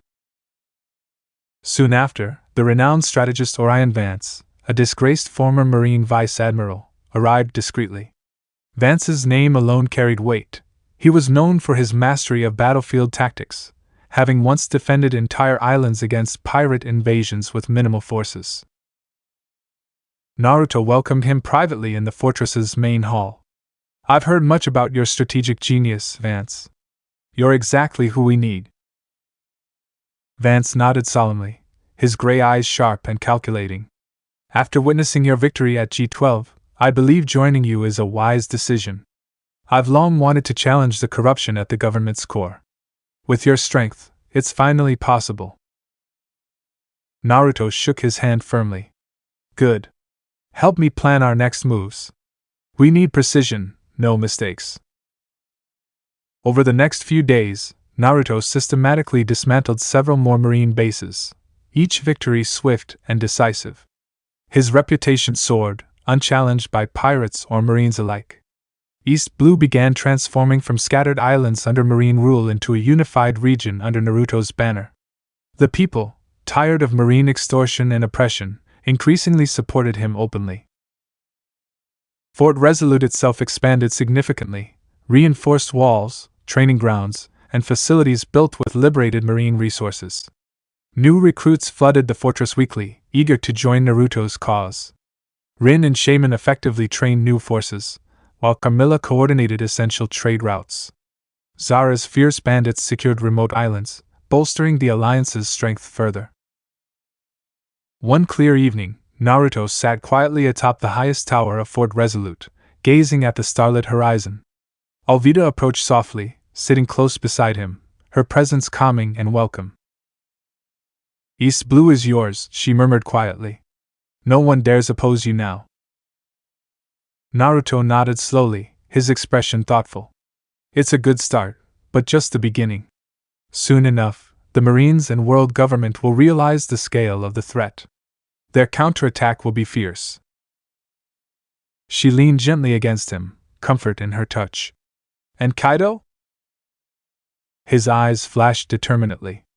Every day brings me closer. My strength grows steadily, and I'm assembling powerful allies. When the time comes, we'll have more than a fighting chance. Alvida smiled, confidence in her eyes. You'll surpass him, I know it. Naruto chuckled softly, turning to meet her gaze. With allies like you by my side, there's nothing we can't achieve. She blushed lightly, smiling softly back. Good answer. They sat together quietly for a long moment, Naruto's newfound power radiating confidence and promise. Under the endless sky, the future felt vast and full of potential. Finally, Naruto rose, holding out his hand to Alvida. Come on. We have an alliance to lead, more battles to plan, and eventually, an emperor to overthrow. Taking his hand firmly, Alvida rose beside him, eyes sparkling with anticipation. Lead on, Naruto. East Blue's once fragmented islands now watched with anticipation as Naruto Uzumaki's fleet sailed across the waves. His orange-bannered flagship cut boldly through turquoise waters, its colors now widely recognized as symbols of hope and defiance against marine oppression. Standing at the bow, Naruto scanned the horizon with determined eyes. Beside him, Alvida rested comfortably, her gaze following his. Over recent weeks, their bond had evolved into something not only deep but warm and affectionate as well. Gone were the subtle hints. Now, Naruto frequently held her close, sharing private smiles and affectionate touches without hesitation. Alvida leaned gently against his shoulder, enjoying the closeness openly. How many islands today? Naruto wrapped an arm comfortably around her waist, smiling confidently. 3. We'll secure their loyalty, and show them they no longer need fear marine rule. She smiled softly, feeling genuine pride. I like the sound of that. Naruto turned, kissing her temple lightly, a gesture he no longer hid. Then let's get started. Kokoyashi village was as picturesque as the rumors had suggested. Neat rows of orange groves, modest wooden homes, and a charming sea wall that ran along the harbor. Yet a closer look revealed deeper stories etched into every corner. The scars left by the fishman pirate Arlong lingered, broken masonry, half-rebuilt walls, and the tension in the eyes of older villagers. They had once been freed from oppression, only to face the creeping clamp of corrupt marines. As Naruto stepped onto the dock with Alvida and a small entourage, he was met by an assembly of villagers who wore expressions ranging from hope to caution. A young woman stepped to the forefront. She had a certain poise to her, vibrant blue hair braided neatly over one shoulder, and eyes that shone with resolve. I'm Nojiko, she said simply. I speak for Kokoyashi in matters like this. She took in Naruto's presence, his sunny hair and the serious but kind expression that graced his face, and then looked at Alvida, equally regal in her bearing. We know you've been driving out marines on other islands. People talk. Naruto inclined his head in greeting. I'm Naruto Uzumaki. I've heard that your village has suffered a lot. First under Arlong, then under oppressive marines who demand protection money. We're here to show that there's another way. A wave of murmurs passed through the villagers. Some exchanged skeptical glances, while others seemed eager to hear more. Kokoyashi had learned hard lessons about trusting outsiders, but the tension was offset by a tentative optimism. Nojiko folded her arms. The Marines have a small base not far from here, left behind after the Arlong incident. It's not large, but they extort us for monthly payments, and threaten to brand us as pirates if we refuse. Alvida made a disapproving noise. Sounds like the usual pattern. We've come across that type a dozen times now. Naruto stepped forward, voice strong but reassuring. Then let's break that pattern. We're not here to impose anything. We want to train your volunteers, offer a steady defense. But you won't be ruled by us. You'll still run your own affairs. A ripple of surprise went through the crowd at such a straightforward proposition. Nojiko studied Naruto carefully, searching for any hint of deception in his clear blue eyes. And what do you get out of it? We get allies, Naruto answered simply, and we get to prove that freedom is something worth building, worth defending. The Marines will come eventually, they always do. But they won't stay if you're strong enough to repel them. A silence stretched as the villagers considered. Nojiko glanced back at some of the older folk in the crowd, a silent exchange that seemed to weigh the sincerity of Naruto's words. When she turned forward again, there was determination in her posture. "You're different," she conceded. "If the Straw Hats trusted us enough to risk their lives, and you share a similar heart, maybe this really is the change we need." A wave of cautious relief swept over the gathered crowd. An elderly fisherman approached, stepping beside Nojiko. "If your men can help us fortify our shoreline, we'll stop paying the Marines. We'll stand up to them." Naruto smiled, unreserved in his warmth. "You won't stand alone." A spontaneous cheer rose, scattered but full of potential.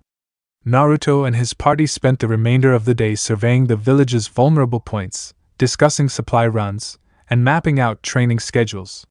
He learned of the Arlong Park ruins, and how the Straw Hats had fought tooth and nail to free the villagers from Arlong's tyranny. There was an unmistakable undercurrent of gratitude for those earlier heroes, a sentiment that left Naruto feeling a kinship with them, even though they had never met. Night settled over Kokoyashi, bringing a quiet hush. The orange groves whispered in the gentle breeze, and stars blinked overhead like scattered diamonds. Rather than returning to the ship, Naruto's group accepted a makeshift lodging arrangement offered by the villagers. He and Alvida, along with a handful of trusted commanders, gathered in a small farmhouse on the outskirts where they could discuss their plans in private. "Well," Alvida began, leaning back against a wooden post, "the villagers seem sincere, if hesitant. I don't blame them. They've been betrayed enough times." Naruto nodded. "We'll have to prove ourselves. Actions, not just words." He unrolled a simple map on a rickety table. "Nojiko told me the Marine outpost is about 3 miles inland. It's not large, but the Marines there are a nuisance. They collect monthly payments and intimidate, or even lock up those who protest." Orion Vance, who had joined the meeting after overseeing security on the docks, pointed to a narrow path that cut through a cluster of palm trees. "That's the route the Marine patrols typically take when they come to gather their so-called taxes. We could intercept them there." Naruto drummed his fingers on the table thoughtfully. "Interception would be too flashy if our goal is to ensure a lasting peace. We want them to know the entire village stands united, not just a random band of pirates. If the villagers stand up with us, it sends a stronger message." Alvida flashed a predatory grin. "I like the sound of that. When the Marines come demanding their extortion fee, they find not frightened villagers, but an organized resistance." The group discussed finer details, distributing weapons, selecting volunteers for training, and setting up a rotating watch schedule. Naruto emphasized the importance of ensuring villagers felt ownership of the plan. This wasn't a top-down decree, it was a blueprint for shared freedom. Later, as the meeting wound down, Naruto felt a gentle tug at his sleeve. Turning, he found Alvida watching him with an expression that was both affectionate and proud. She jerked her head toward a side door leading onto a small veranda. "Come get some air with me?" He obliged, stepping outside under the moon's silver glow. The farmhouse overlooked a stretch of farmland that tapered off into the sea in the far distance. Shadows of orange trees swayed gently. She slid an arm around his waist, and he pulled her close. "It's almost surreal," he murmured. "We're on the brink of completely changing how these villages interact with the Marines." Alvida leaned into him, her voice soft. "You had the vision to make it happen. And well," she added with a playful smirk, "you had me at your side." Naruto chuckled, pressing a brief kiss to her temple. "Don't I know it? Every successful alliance paves the way for real stability. He paused, searching for the right words. "I want this seed to stand tall, even after we move on." "And it will," she promised quietly. "They've had enough tyranny. They just need a spark of leadership, and that's you." She kissed him, and he reciprocated. The night was hushed, but the underlying promise of freedom hummed like a quiet, unstoppable force. True to Kokoyashi's information, the Marines arrived the following morning. A detachment of 7 uniformed officers marched confidently down the dirt path toward the village square, expecting the usual routine: intimidation, collection, departure. Their leader, a tall lieutenant with a crooked jaw, carried a ledger under his arm and wore a smug expression. But the village square was different this time. Instead of cowering in their homes, the villagers gathered openly. Some stood alongside Naruto's men, who wore orange armbands or bandanas displaying the new insignia. At the front stood Nojiko, back straight and chin held high, with Naruto and Alvida at her side. The Marine lieutenant faltered in step. He glared at them in confusion. "What's this?" Nojiko spoke first, unwavering. "We're done paying your tribute. We don't need your protection." The lieutenant's eyes narrowed. "Is that so? Then you'd better prepare to be labeled enemies of the Marines." A hush spread through the crowd, but no one retreated. This was the moment, Naruto knew, where fear could either fracture unity or transform it into conviction. He stepped forward, voice calm but carrying. "These people owe you nothing. Return to your base, pack up, and leave Kokoyashi for good." The lieutenant recognized Naruto from posters that had begun circulating, though the bounty upon him was still being updated daily by the Marine headquarters. "Naruto Uzumaki," he spat. "The troublemaker who's been sowing rebellion across East Blue. You're going to regret crossing the Marines."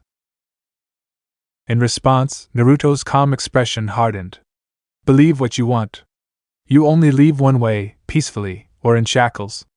Make your choice." The lieutenant's men exchanged uneasy glances. This wasn't the small, defenseless village they were accustomed to bullying. The presence of armed pirates was unnerving enough, but more striking was the determined unity of the villagers themselves, who no longer looked at the Marines in fear but in disdain. Sensing the shift, the lieutenant snarled an order. The Marines drew rifles or unsheathed swords, stepping into an attack formation. Naruto moved so swiftly it was almost a blur. In seconds he disarmed the lieutenant with a precise strike to the wrist, sending the Marine's weapon clattering onto the cobblestones. Alvida's flail whirled next to her, a menacing threat that dissuaded the other Marines from pressing forward. "You're outnumbered," Alvida said, her voice resonating with authority. "And the villagers won't let you walk all over them anymore." Cornered, the Marines looked back toward the path that led inland, clearly considering a retreat. Sensing the futility of resistance, the lieutenant grimaced. "We'll be back with reinforcements," he sneered, "and when we return, you'll all pay 1,000-fold."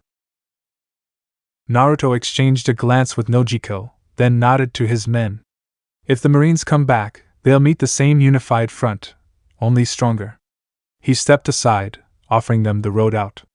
"Go." With subdued reluctance, the Marines fled. The village burst into cheers that reverberated through the square, relief and joy mingling in the bright morning light. As the day wore on, Naruto's crew and the villagers solidified their alliance.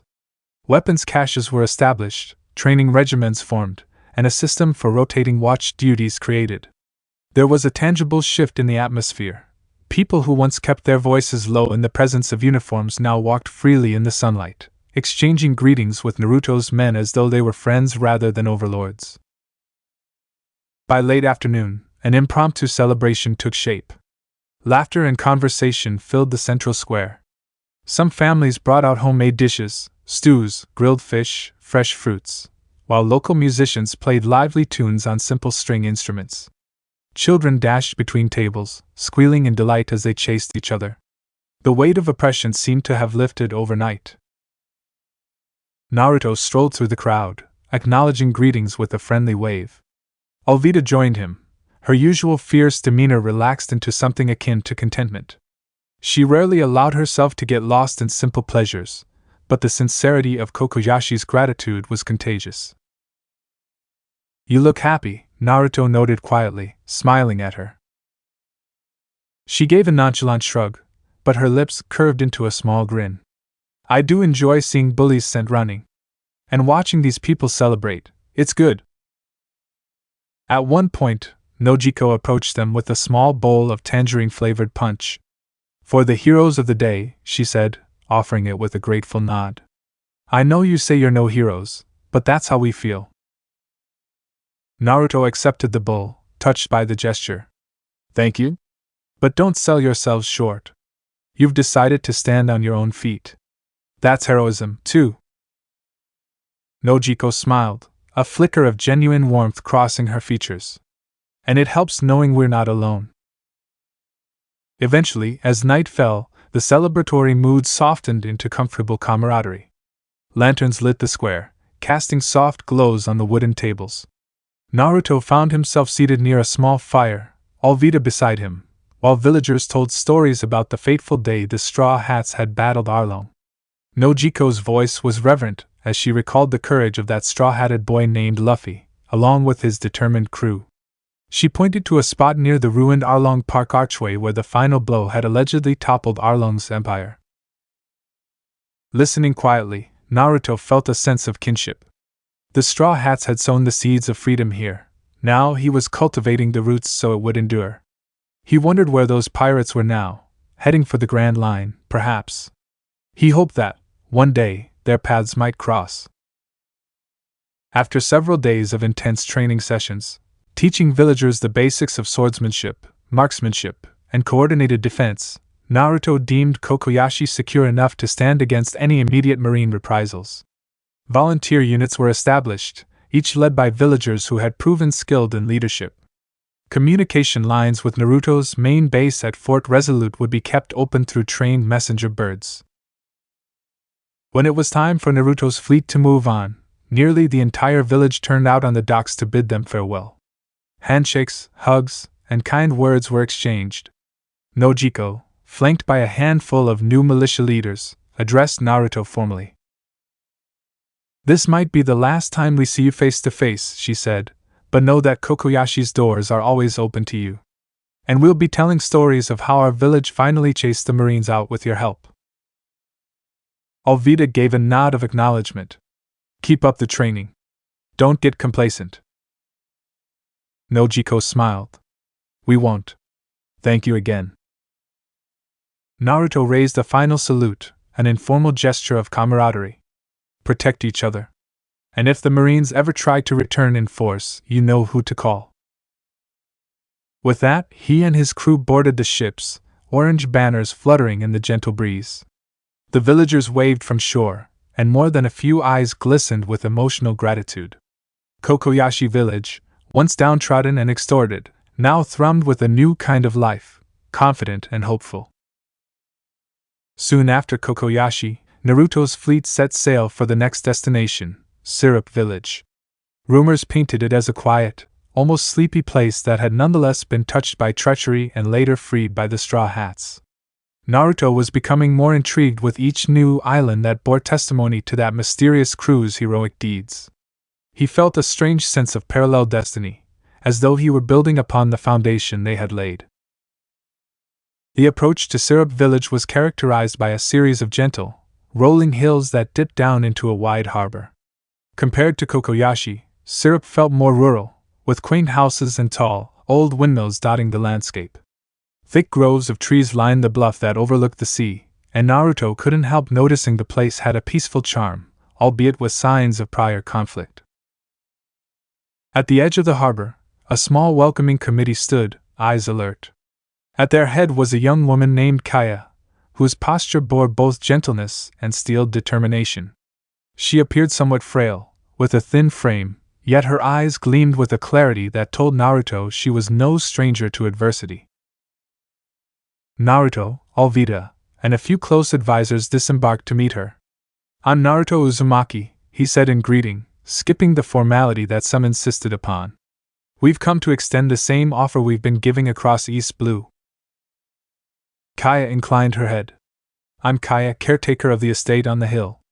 We've heard stories, how you've driven the Marines out of island after island. You're building some sort of grand alliance?" "That's right," Naruto replied. "We don't want to rule you. We want to protect your autonomy. The Marines have used East Blue as a stepping stone, collecting taxes and tributes, enforcing unjust rules, and hurting anyone who resists." The mention of the Marines provoked murmured agreement from Kaya's entourage, villagers who had doubtless experienced that iron-fisted approach. Kaya glanced at the cluster of ships anchored offshore, each bearing the distinct orange banner.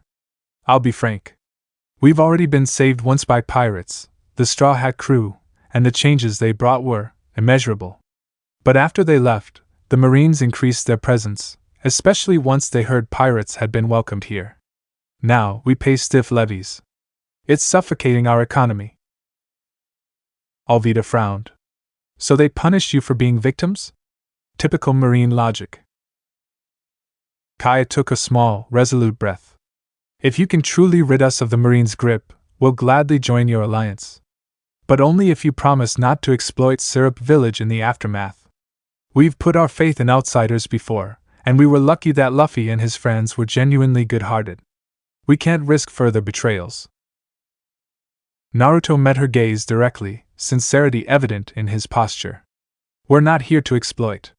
Our aim is to establish stable communities that can fend for themselves. We leave them stronger than we found them, no strings attached. Kaya studied him for a moment, then nodded. Very well. Let's talk specifics. In the days that followed, Naruto and his key advisors acquainted themselves with Syrup's history. Many of the villagers still spoke about the events that had transpired under the manipulations of Captain Kuro, a pirate who had posed as Kaya's butler to exploit her inheritance. The Straw Hats had uncovered the scheme, defeating Kuro and sparing Syrup Village from a terrible fate. One man in the village, Usopp, had apparently been close friends with Kaya and a key figure in exposing Kuro's treachery. But he had sailed away with the Straw Hats to chase his own dreams. His absence still echoed in Syrup's daily life. Some villagers missed his tall tales and mischief. Others admired the bravery he had shown when standing against Kuro's pirate crew. Naruto, Alvida, and Orion spent time touring the village's hilly outskirts. They identified vantage points ideal for lookout towers and mapped the local defenses. While Syrup was smaller and more rural, its rolling terrain offered natural defensive advantages if used correctly. But trouble lay not merely in the form of roving pirates. The Marines had a small contingent stationed in a watchtower a few miles away. Word on the streets was that the local Marine officer wasn't openly cruel. He was more subtle, collecting taxes under the facade of civil order.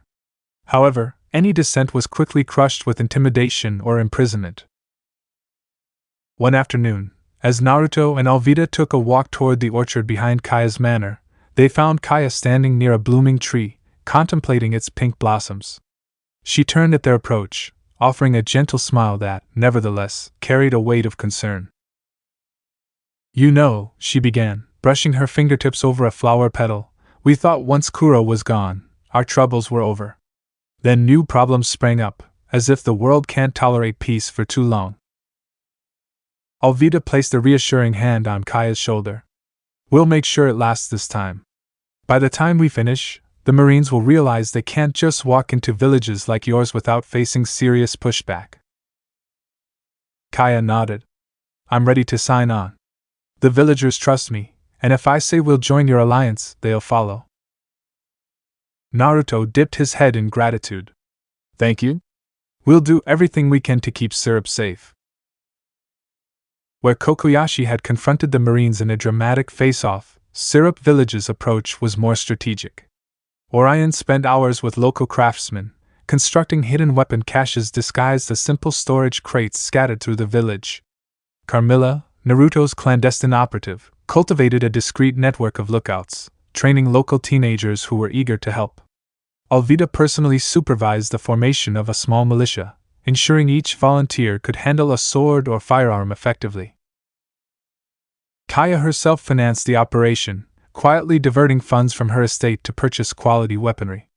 She also used her social standing to communicate with other local landowners, bringing them into the fold of the alliance. The plan was to steadily undermine the Marine Watchtower's position until they had no choice but to withdraw or negotiate. The day of reckoning arrived when the Marine officer in charge of the Watchtower announced a new tax to ensure the safety of all residents. This tax was exorbitant, designed to break the spirit of any who dared challenge him. The officer, a tall, austere-looking man named Lieutenant Braxton, arrived at Kaya's manor with a small retinue, demanding she sign an official writ guaranteeing payment. Miss Kaya, Braxton said in an oily tone, I trust you understand the importance of our presence. Pirates have been roaming these seas, stirring up rebellion. Only the Marines can keep you safe. Kaya's lips thinned, but she maintained her composure. Your fees are unaffordable. How do you expect farmers and fishermen to pay when their margins are already slim? Braxton arched a brow. That's not our concern. If they struggle to pay, it simply means more Marine oversight is needed. He extended a fountain pen, as though the matter were already decided. Sign, and we can avoid any unpleasantness. At that moment, Naruto and Alvida appeared from behind a partition. Their presence made Braxton stiffen in surprise. Before he could protest, Naruto took a step forward, addressing him in a calm but firm voice. Lieutenant, your extortion stops here. Braxton's eyes darted about, noticing how the usual staff in Kaya's manor had been replaced by armed men in orange insignias. Tension crackled in the air. What is this mutiny? He demanded. Naruto regarded him evenly. It's not mutiny, but a new order. Syrup Village no longer recognizes Marine authority. They stand with us. Braxton's hand went to his sword, but he didn't draw yet. You're meddling in the Navy's affairs, Uzumaki. You think you can defy us and get away with it? Alvida smirked, taking a step closer, her flail in hand. We've already done it on multiple islands. Your boss must be slacking on the news. Braxton's face darkened. He turned to his men, who began to reach for their weapons. But the second they did, hidden panels slid open in the hallway, revealing Syrup's newly trained militia with muskets aimed. Braxton froze, realizing how completely he had walked into a trap. Kaya spoke then, her voice surprisingly steady. You've taken advantage of our hospitality for too long, Lieutenant. We reject your new tax. Outside, other villagers surrounded the watchtower. The Marines posted there found themselves outnumbered and outmaneuvered. The silent planning of the past weeks bore fruit in a swift, decisive show of unity. Some Marines surrendered on the spot, unwilling to fight an entire community that had clearly decided enough was enough. Seeing the writing on the wall, Braxton's hand slid away from his sword hilt. His gaze flickered across the determined faces of Naruto, Alvida, and Kaya. This is treason, he hissed, though his words carried no real power now. You'll regret it. Naruto shook his head, voice imbued with conviction. No, Lieutenant, we won't. Because we're doing what's right. Gather your men and leave Syrup Village. If you try to remain, you'll be disarmed and taken captive. Your choice. The quiet hallways of Kaya's manor echoed with tension. For a moment, Braxton's pride warred with common sense. Then, with a furious scowl, he nodded once. I'll give the order to withdraw. But this is far from over. Headquarters will hear of this. Without another word, Naruto and his militia escorted Braxton's contingent to the outskirts of the village, where they vacated the watchtower. Despite the Marines' threats of returning with greater forces, Naruto and Alvida both knew the alliance they were forging would make it exceedingly difficult for a scattered Marine presence to retake these islands one by one. A sense of exhilaration washed over Syrup Village once the Marines were gone. Bells pealed from the small church at the center of town, summoning everyone to celebrate. For many villagers, it was the first time they had felt in control of their destinies rather than living under the thumb of some external power. Freedom tastes sweet, doesn't it? Alvida said to Kaya, who stood at her side gazing at the watchtower from which the Marine flag had just been removed. Kaya nodded, her eyes bright. It does. I only hope our story doesn't end in tragedy. The Grand Line, the world government, they're all so vast. Naruto joined them, crossing his arms as he looked at the tower. That's why we're making sure these victories are permanent. The Marines might try to send reinforcements, but we'll be ready. If they spread themselves thin enough, they'll have no chance of re-establishing control in East Blue. Kaya seemed reassured by his confidence. She gestured to the watchtower. We'll repurpose it, strengthen it, and use it as a defensive post. We'll guard our own shores. A crowd formed around them, cheering and offering thanks. The local militia, comprised of both men and women from the village, stood tall and proud in their new roles. Tents were set up around the watchtower for a rotating guard schedule, while a specialized team began inventorying the Marines' abandoned supplies. The day felt like a dream realized, where an underdog village had suddenly taken the reins of its own destiny. As evening approached, a gathering took place under the old windmill at the highest hill. Tables laden with food and drink were arranged, and villagers began to mingle with Naruto's crew, forging friendships that transcended the usual boundaries of rank or station. Laughter echoed across the fields, and the windmill's steady clacking seemed almost celebratory. Naruto and Alvida found a moment to themselves near a low stone fence that overlooked the harbor. The sun was setting in a blaze of orange and crimson, reflecting off the water like molten gold. Kokoyashi and now syrup, Alvida mused, leaning into Naruto's side. Island by island, you're pulling them out from under marine control. He wrapped an arm around her shoulders. I couldn't do it alone. Orion, Zara, Carmilla, and of course, you. Without all of you, this would just be a dream. She looked up at him, the golden sunlight accentuating the softness in her eyes. We might be unstoppable at this point, she joked, though the sentiment rang true. Naruto smiled, pressing a kiss to her forehead. And we're just getting started. Word traveled fast.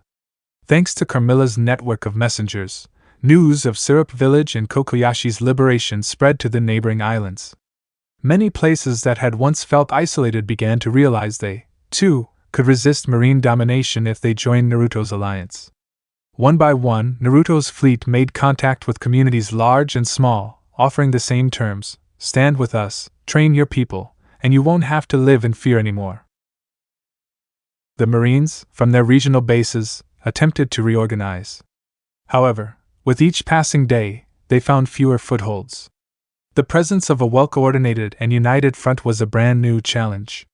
Before, the Marines relied on local garrisons and intimidation tactics. Now, even their supply lines were at risk. Zara's roving flotilla struck like lightning, intercepting marine vessels and confiscating weapons that would otherwise be used to subdue innocent villages. For their part, the villages learned to rely on one another.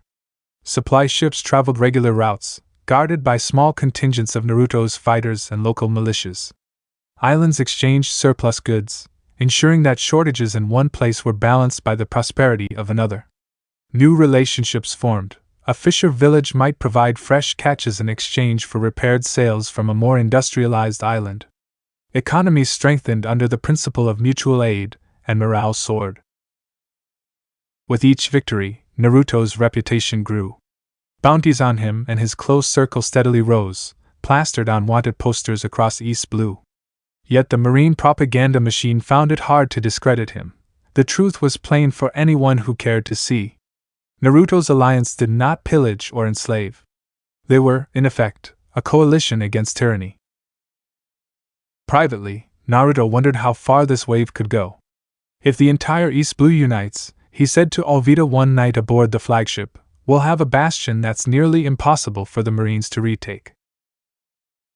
Alvida, sprawled comfortably in a chair near him, considered his words. We should also keep in mind the future. The Grand Line is out there, and we eventually have to face Kaido and the rest. This can't distract us forever. Naruto nodded. True. But the stronger East Blue is, the more secure our back will be when we move forward. Amid the daily whirl of tactics and training, Naruto and Alvida's relationship deepened. Their bond became a source of morale for the entire fleet. Men and women who had once known Alvida solely for her iron flail and short temper were surprised to see her softer side. She frequently shared private jokes with Naruto, offered encouragement to new recruits, and even showed patience during strategy sessions. One evening, after a particularly grueling day of coordinating supply routes, Naruto found Alvida standing on the quarterdeck, gazing at the stars. He stepped behind her, wrapping his arms around her waist in a warm embrace. The sea breeze carried the scent of salt and possibility. Thinking about tomorrow's plans? He asked quietly, lips brushing the shell of her ear. She leaned into him, exhaling softly. Yes, and about how everything has changed. I used to be concerned only about my own power and territory.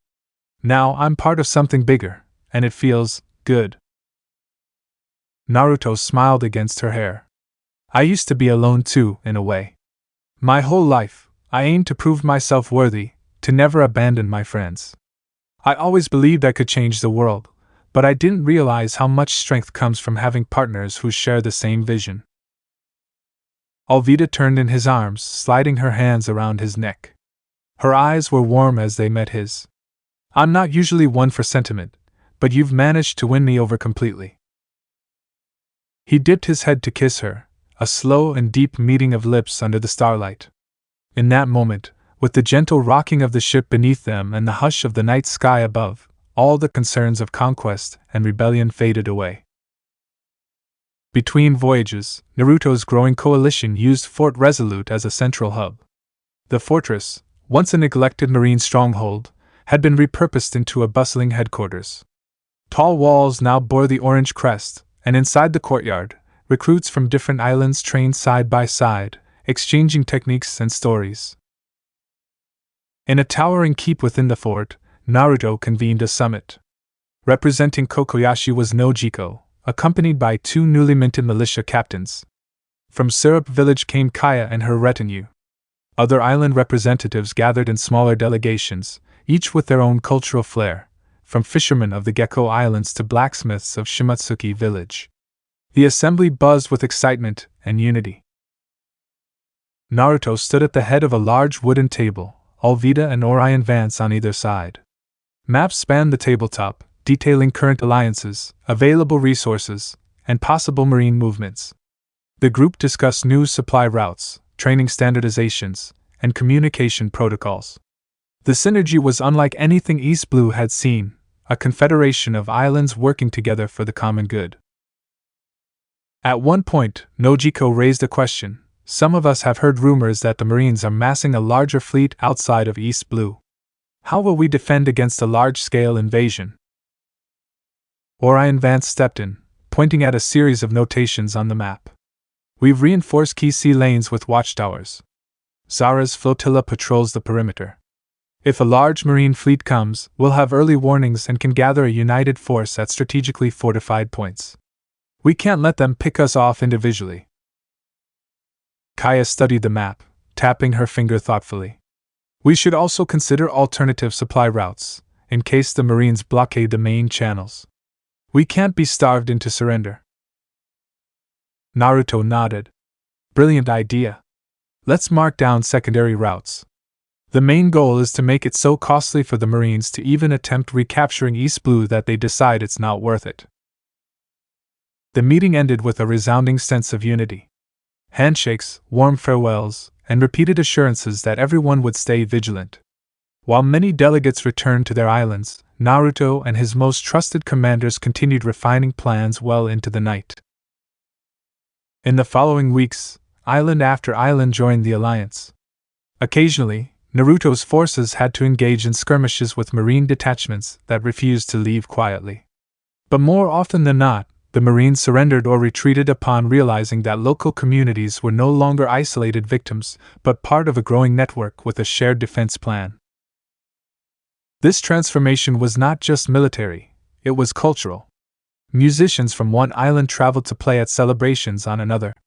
Scholars from a small academic enclave offered to help villages record their histories and develop new teaching methods. Merchants found eager markets for their goods across the alliance, forging new trade relationships that hadn't existed before. Naruto thrived in this environment, finding endless motivation in the gratitude and newfound optimism of the people. The bounties on his head might have soared, but he walked openly among the crowds, welcomed as a liberator rather than a criminal. Marine propaganda campaigns labeling him a dangerous rebel fell flat in the face of tangible evidence that life had improved for islanders under his protection. Despite the Alliance's successes, a few Marine-occupied locales remained. Word reached Naruto that a hardened commodore named Ransfeld had taken over Shellstown after the fall of Captain Morgan. Ransfeld commanded a decently sized Marine force, one of the few that had not yet been dismantled by Naruto's coalition. If East Blue was to be truly free, Shellstown could not remain under oppressive Marine rule. Naruto directed the fleet toward Shellstown at once. Along the way, they encountered scattered marine vessels, which were either destroyed or forced to retreat.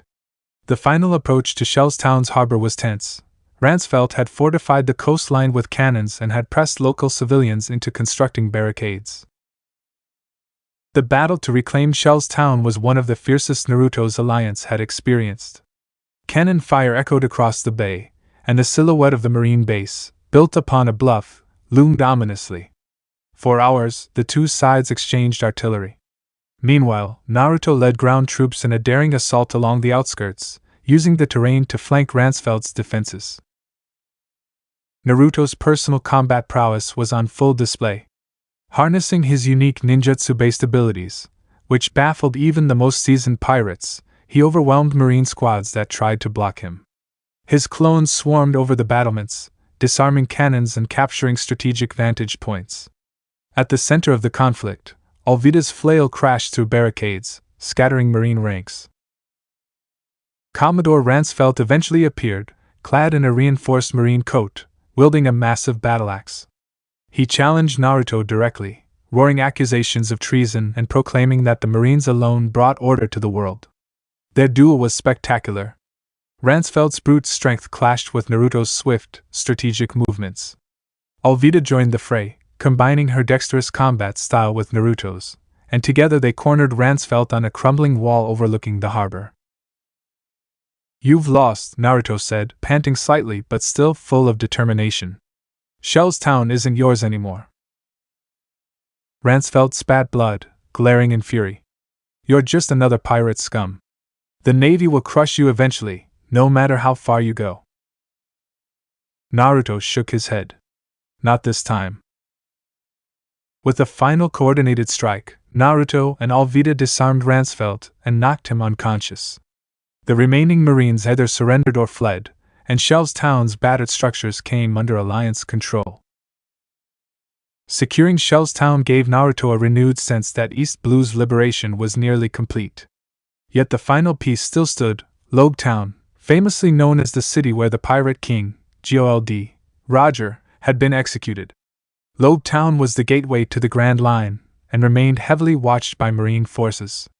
Rumor had it that Marine officers, still reeling from the wave of defeats across East Blue, were fortifying Lobetown in desperation. One night, after the smoke had cleared in Shellstown, Naruto and Alvida found a quiet lookout on the fortress wall. The sea stretched out before them, silver in the moonlight. The hush of the night was a sharp contrast to the day's battle. "Lobetown is next," Naruto said softly. "The final stepping stone to the Grand Line, and the place where the Pirate King drew his last breath." Alvida's gaze was thoughtful as she stared at the water. "They say Lobetown is called the town of beginnings and endings. Fitting that we must secure it before our real journey begins." Naruto turned to her, slipping his hand into hers. "Are you ready for what comes after East Blue? Once we control Lobetown, the only horizon left is beyond Reverse Mountain." She smiled faintly. "With you, I'm ready for anything. But let's not forget, once we have Lobetown, we leave behind an entire sea that depends on us. We have to ensure it stays free no matter what chaos unfolds elsewhere." Naruto nodded, his thoughts drifting to the countless villagers who now looked to him as a protector. "We will. By the time we sail to the Grand Line, East Blue will be standing on its own 2 feet. That's the goal." They stood together in that silence for a while, hands entwined. As Naruto's fleet departed Shellstown, the entire sea seemed to hold its breath in anticipation of the final move. Lobetown was both iconic and strategically crucial. Even among pirates, it was revered as the place where Gold, Roger had drawn his last breath and inaugurated the golden age of piracy with his final words. Marine reinforcements had indeed converged on Lobetown, turning it into the last bastion of official naval control in East Blue. Naval vessels blocked the harbor, while watchtowers, newly erected cannons, and armed patrols dominated the seaward approaches. Despite the formidable defenses, a sense of excitement permeated Naruto's ranks. They had momentum, experience, and above all, the united support of virtually every other island in East Blue. To prepare, Naruto called a council of his top lieutenants. Orion Vance outlined a comprehensive approach that combined naval maneuvers with infiltration strategies. Carmilla's spies had already entered Logue Town, gathering intelligence on guard rotations and hidden stockpiles. Alvida would lead a special task force to create a diversion at the main gate, drawing Marine forces away from the port. The plan was ambitious, but everything Naruto's alliance had accomplished so far had been ambitious. They would leave nothing to chance. The waters of East Blue were calmer than they had been in generations. Rumors of a blonde-haired shinobi turned pirate liberator had spread from the smallest island villages to the major port towns, and at every turn, once fearful communities now stood confidently under his banner. Naruto Uzumaki's alliance, built with the help of Alvida and other trusted lieutenants, had overthrown corrupt marines and offered protection to islanders who once had nowhere else to turn. On the main deck of Naruto's flagship, orange sails billowing under a clear sky, Alvida stood with her arms crossed, scanning the endless stretch of blue. The breeze ruffled her glossy dark hair, and her posture radiated satisfaction edged with eagerness. Word from their scouts claimed that Logue Town, the last major marine foothold in East Blue, remained under marine influence, albeit shaky. Naruto intended to change that for good. Amid the hustle of a well-oiled crew, Naruto strode across the deck with the confident air of a man who had secured nearly every objective he had once set for this sea. His short blonde hair was windblown, and a reflective look crossed his face as he approached Alvida. "Word is they've tightened security at Logue Town," she said in her smooth, direct tone. "That Commodore there, Smoker, I think, he's known for being tough." Naruto nodded thoughtfully. "I've heard the same. But we've got the entire East Blue behind us now. Even if the Marines bolster their defenses, I doubt they'll outmatch what we can muster." A smaller boat bobbed off the starboard side, one of many scouts that maintained the Alliance's vigilance. This one carried Orion Vance, Naruto's strategic advisor. He had just come from a neighboring island with fresh intelligence. Clambering up the rope ladder and onto the deck, Orion brushed away sea spray and offered a curt salute. "They've reported high marine activity around Logue Town," Orion announced, pushing a lock of dark hair from his eyes. "But that's not all. We've got word of another pirate crew prowling these waters, Buddy the Clown and his band of misfits." Alvida's lip curled slightly. She had heard of Buggy, as had most pirates in East Blue. "He's small time," she said dismissively. "I doubt he can put up much of a fight." Naruto, however, gazed at Orion with a measured look. "The last thing we need is an opportunistic pirate messing with our supply lines or harassing villages we've promised to protect. Where was he last seen?" Orion rolled out a nautical chart, tapping a small island off to the southwest. "Here." They were apparently restocking, but rumors says they might head toward Logue Town as well. Naruto folded his arms, mind already turning over the possibilities. If Buggy's men cause chaos in Logue Town, it could provoke an even stronger marine response. We want to subjugate that base on our terms, not let chaos do it for us. Alvida smirked. "Sounds like we pay him a visit first." A slow grin spread across Naruto's face. "Exactly." With that, the course was plotted. They would intercept Buggy's crew en route to Logue Town. Once that threat was neutralized, the Alliance's final push toward Logue Town could proceed as planned. Beneath Naruto's calm determination lay an undercurrent of excitement. This would be the last great obstacle before East Blue was fully secure, and from there, the Grand Line beckoned. Naruto's small flotilla included his flagship and several supporting vessels. The Alliance's main armada was dispersed throughout East Blue, maintaining security and responding to any small marine remnants that dared to rise up again. But for this confrontation, Naruto only needed a fraction of his forces. Buggy was notorious for showmanship, not for brilliant strategy.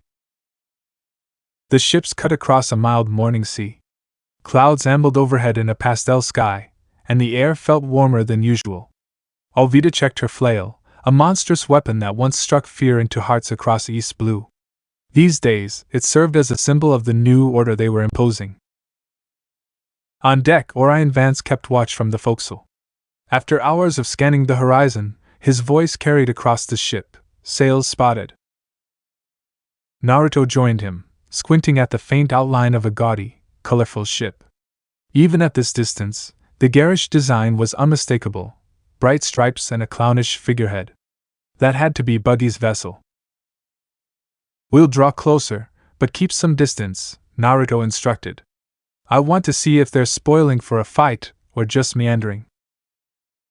As they neared, the distinctive laughter and boisterous chatter of Buggy's crew carried over the waves. Shouts sounded from the clown-faced pirate ship, and moments later, a cannonball arced through the sky, splashing into the sea well behind Naruto's flagship. Sloppy aim, Alvida said with amusement. They're probably just trying to scare us off. Naruto's jaw set. We're not exactly easy to scare. He raised his arm, signaling the Alliance ships to spread out, forming a semicircle around Buggy's vessel. Another cannon shot boomed, whizzing over the main mast of Naruto's flagship before crashing into the water on the other side. This time, the range was too close for comfort. Buggy's men were no master gunners, but random luck could still land a hit. Return fire, Naruto ordered calmly. A warning shot across their bow. Alliance cannoneers sprang into action, loading up the nearest cannon. With practiced efficiency, they unleashed a single cannonball that soared across the gap between the ships. It exploded just yards ahead of Buggy's prow, sending a plume of spray into the air. The message was clear: surrender or face real accuracy next time.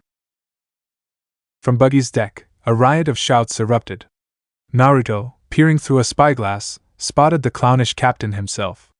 Buggy wore his trademark broad grin, face painted, a large red nose prominent in the center. His flamboyant pirate coat fluttered dramatically in the sea breeze. Who dares threaten the great Buggy the Clown?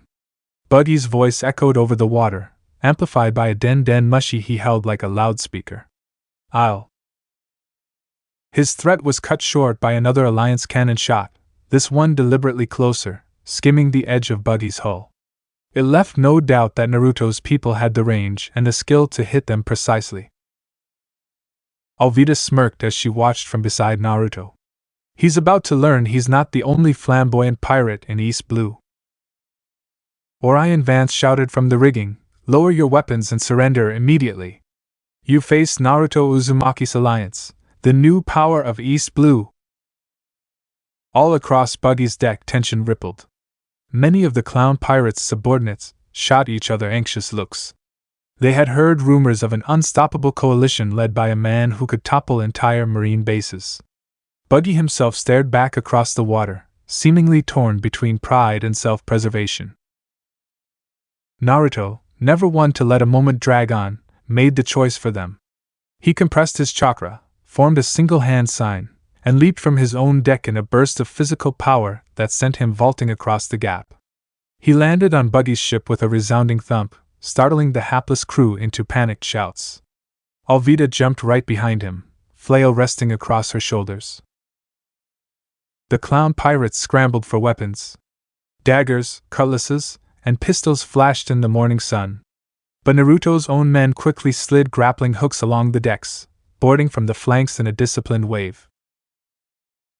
"Hold your ground," Buggy yelled, although his minions looked far from convinced. Within seconds, a flurry of motion erupted. Alvida swung her flail in a wide arc, disarming 3 pirates before they could lunge at her. Naruto sidestepped a slash from a panicked swordsman, deftly knocking him unconscious with a single blow to the back of the head. The difference in skill and morale was evident. Buggy's crew had a comedic bravado that melted under real pressure. One pirate fired a pistol at Naruto, only to gape in disbelief as Naruto blurred aside at the last moment, the bullet splintering a wooden crate behind him. The next instant, Naruto formed a quick seal, creating a single shadow clone that sprang forward and disarmed the shooter with a spinning kick. Across the deck, Buggy roared in frustration. "Stop them, you fools! Do I have to do everything myself?" He clenched his fists, activating the Bara no Mi devil fruit power that allowed him to separate parts of his body and control them in midair. His arms detached, soared across the deck, and aimed at Naruto with a flurry of knife thrusts. Seeing the flurry of flying blades, Naruto moved into a practiced defensive stance, blocking the severed arms with a kunai. Sparks flew. Meanwhile, the rest of Buggy's body sprang forward, trying to catch Naruto off guard. Alvida intercepted with a ruthless swing of her flail. Buggy's feet, disembodied though they were, tried to pivot away, but she clipped him anyway, sending him staggering. "Stay down, clown," she quipped, though Buggy refused to yield. The entire brawl lasted only minutes, but those minutes felt charged with adrenaline. Naruto's alliance fighters systematically overran the clown pirates, who rapidly lost their will to fight. Buggy, arms still flying disjointedly around, eventually found himself pinned to the deck, where Alvida's foot pressed on his chest and Naruto's kunai was leveled at his throat. "Well, Captain Buggy," Naruto said, breath steady, "looks like you're all out of options." Buggy's eyes flicked nervously from Naruto's cold expression to the ring of alliance fighters who had cornered his minions. A hush fell over the deck. Buggy began, then swallowed hard. "I give up, all right? Enough with the hero act. You've proven your point." Naruto's expression softened slightly, though the steel in his eyes remained. "We don't want your treasure or your crew, just your cooperation. We're on our way to Logtown, and you're not about to start trouble behind us. Understood?" Buggy sputtered, his bright red nose twitching as though he wanted to throw out another barrage of insults.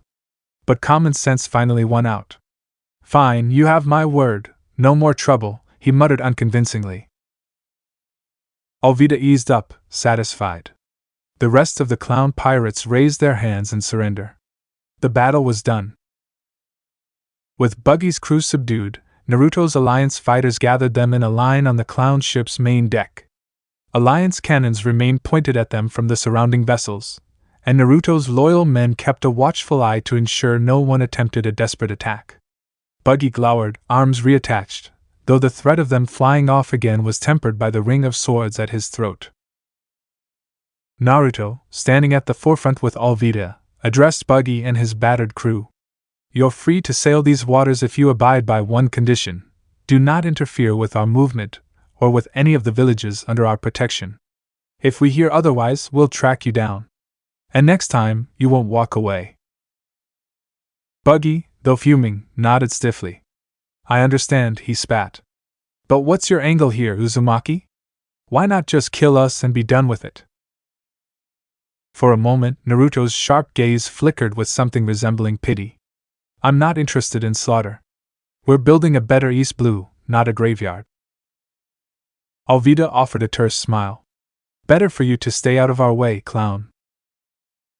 Some of Buggy's crew members looked as if relief washed over them. They'd expected to be marooned on some barren rock or turned into the Marines. The notion of simply being left alone, provided they caused no mischief, was an unexpected mercy. Orion Vance stepped forward with a clipboard of sorts, though it was actually a large ledger. He jotted down the names Buggy grudgingly provided for his officers, marking them for future reference. Then he held out an ink pad and piece of paper. "Leave your thumbprints here," Orion instructed curtly. "This is effectively a non-aggression pact with Naruto's alliance. You break it, and we won't be lenient next time." Buggy pressed his thumb to the pad and onto the parchment, grumbling under his breath. His officers followed suit, their pride evidently wounded. One by one, their prints stained the paper, sealing an agreement they had no choice but to uphold. When it was done, Naruto snapped the ledger shut. "We'll be watching.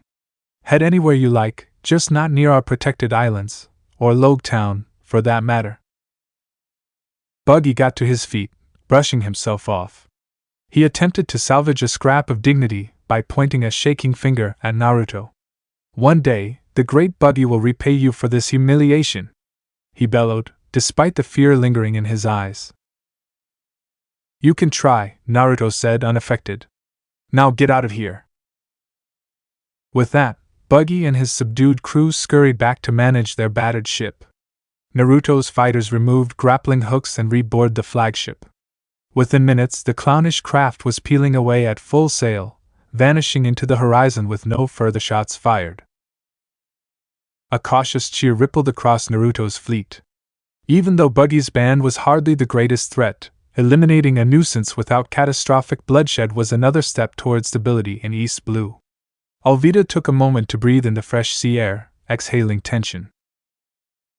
"That was nearly too easy," she remarked. "I almost hope Logetown's defenders put up more of a fight." Naruto chuckled. "Careful what you wish for. Smoker's got a fearsome reputation." As the Alliance ships reformed their line, the next stage of their mission loomed. Within a few days, they would set anchor off the coast of Logetown, the final marine bastion in East Blue. Naruto cast one last glance at the receding speck of Buggy's ship, then turned his full attention to the mission at hand. "Set sail for Logetown," he announced, and across the decks, the crew sprang to follow his orders, sails unfurling to catch the wind. Naruto locked eyes with Alvida, exchanging a silent understanding. This was the last piece of the puzzle.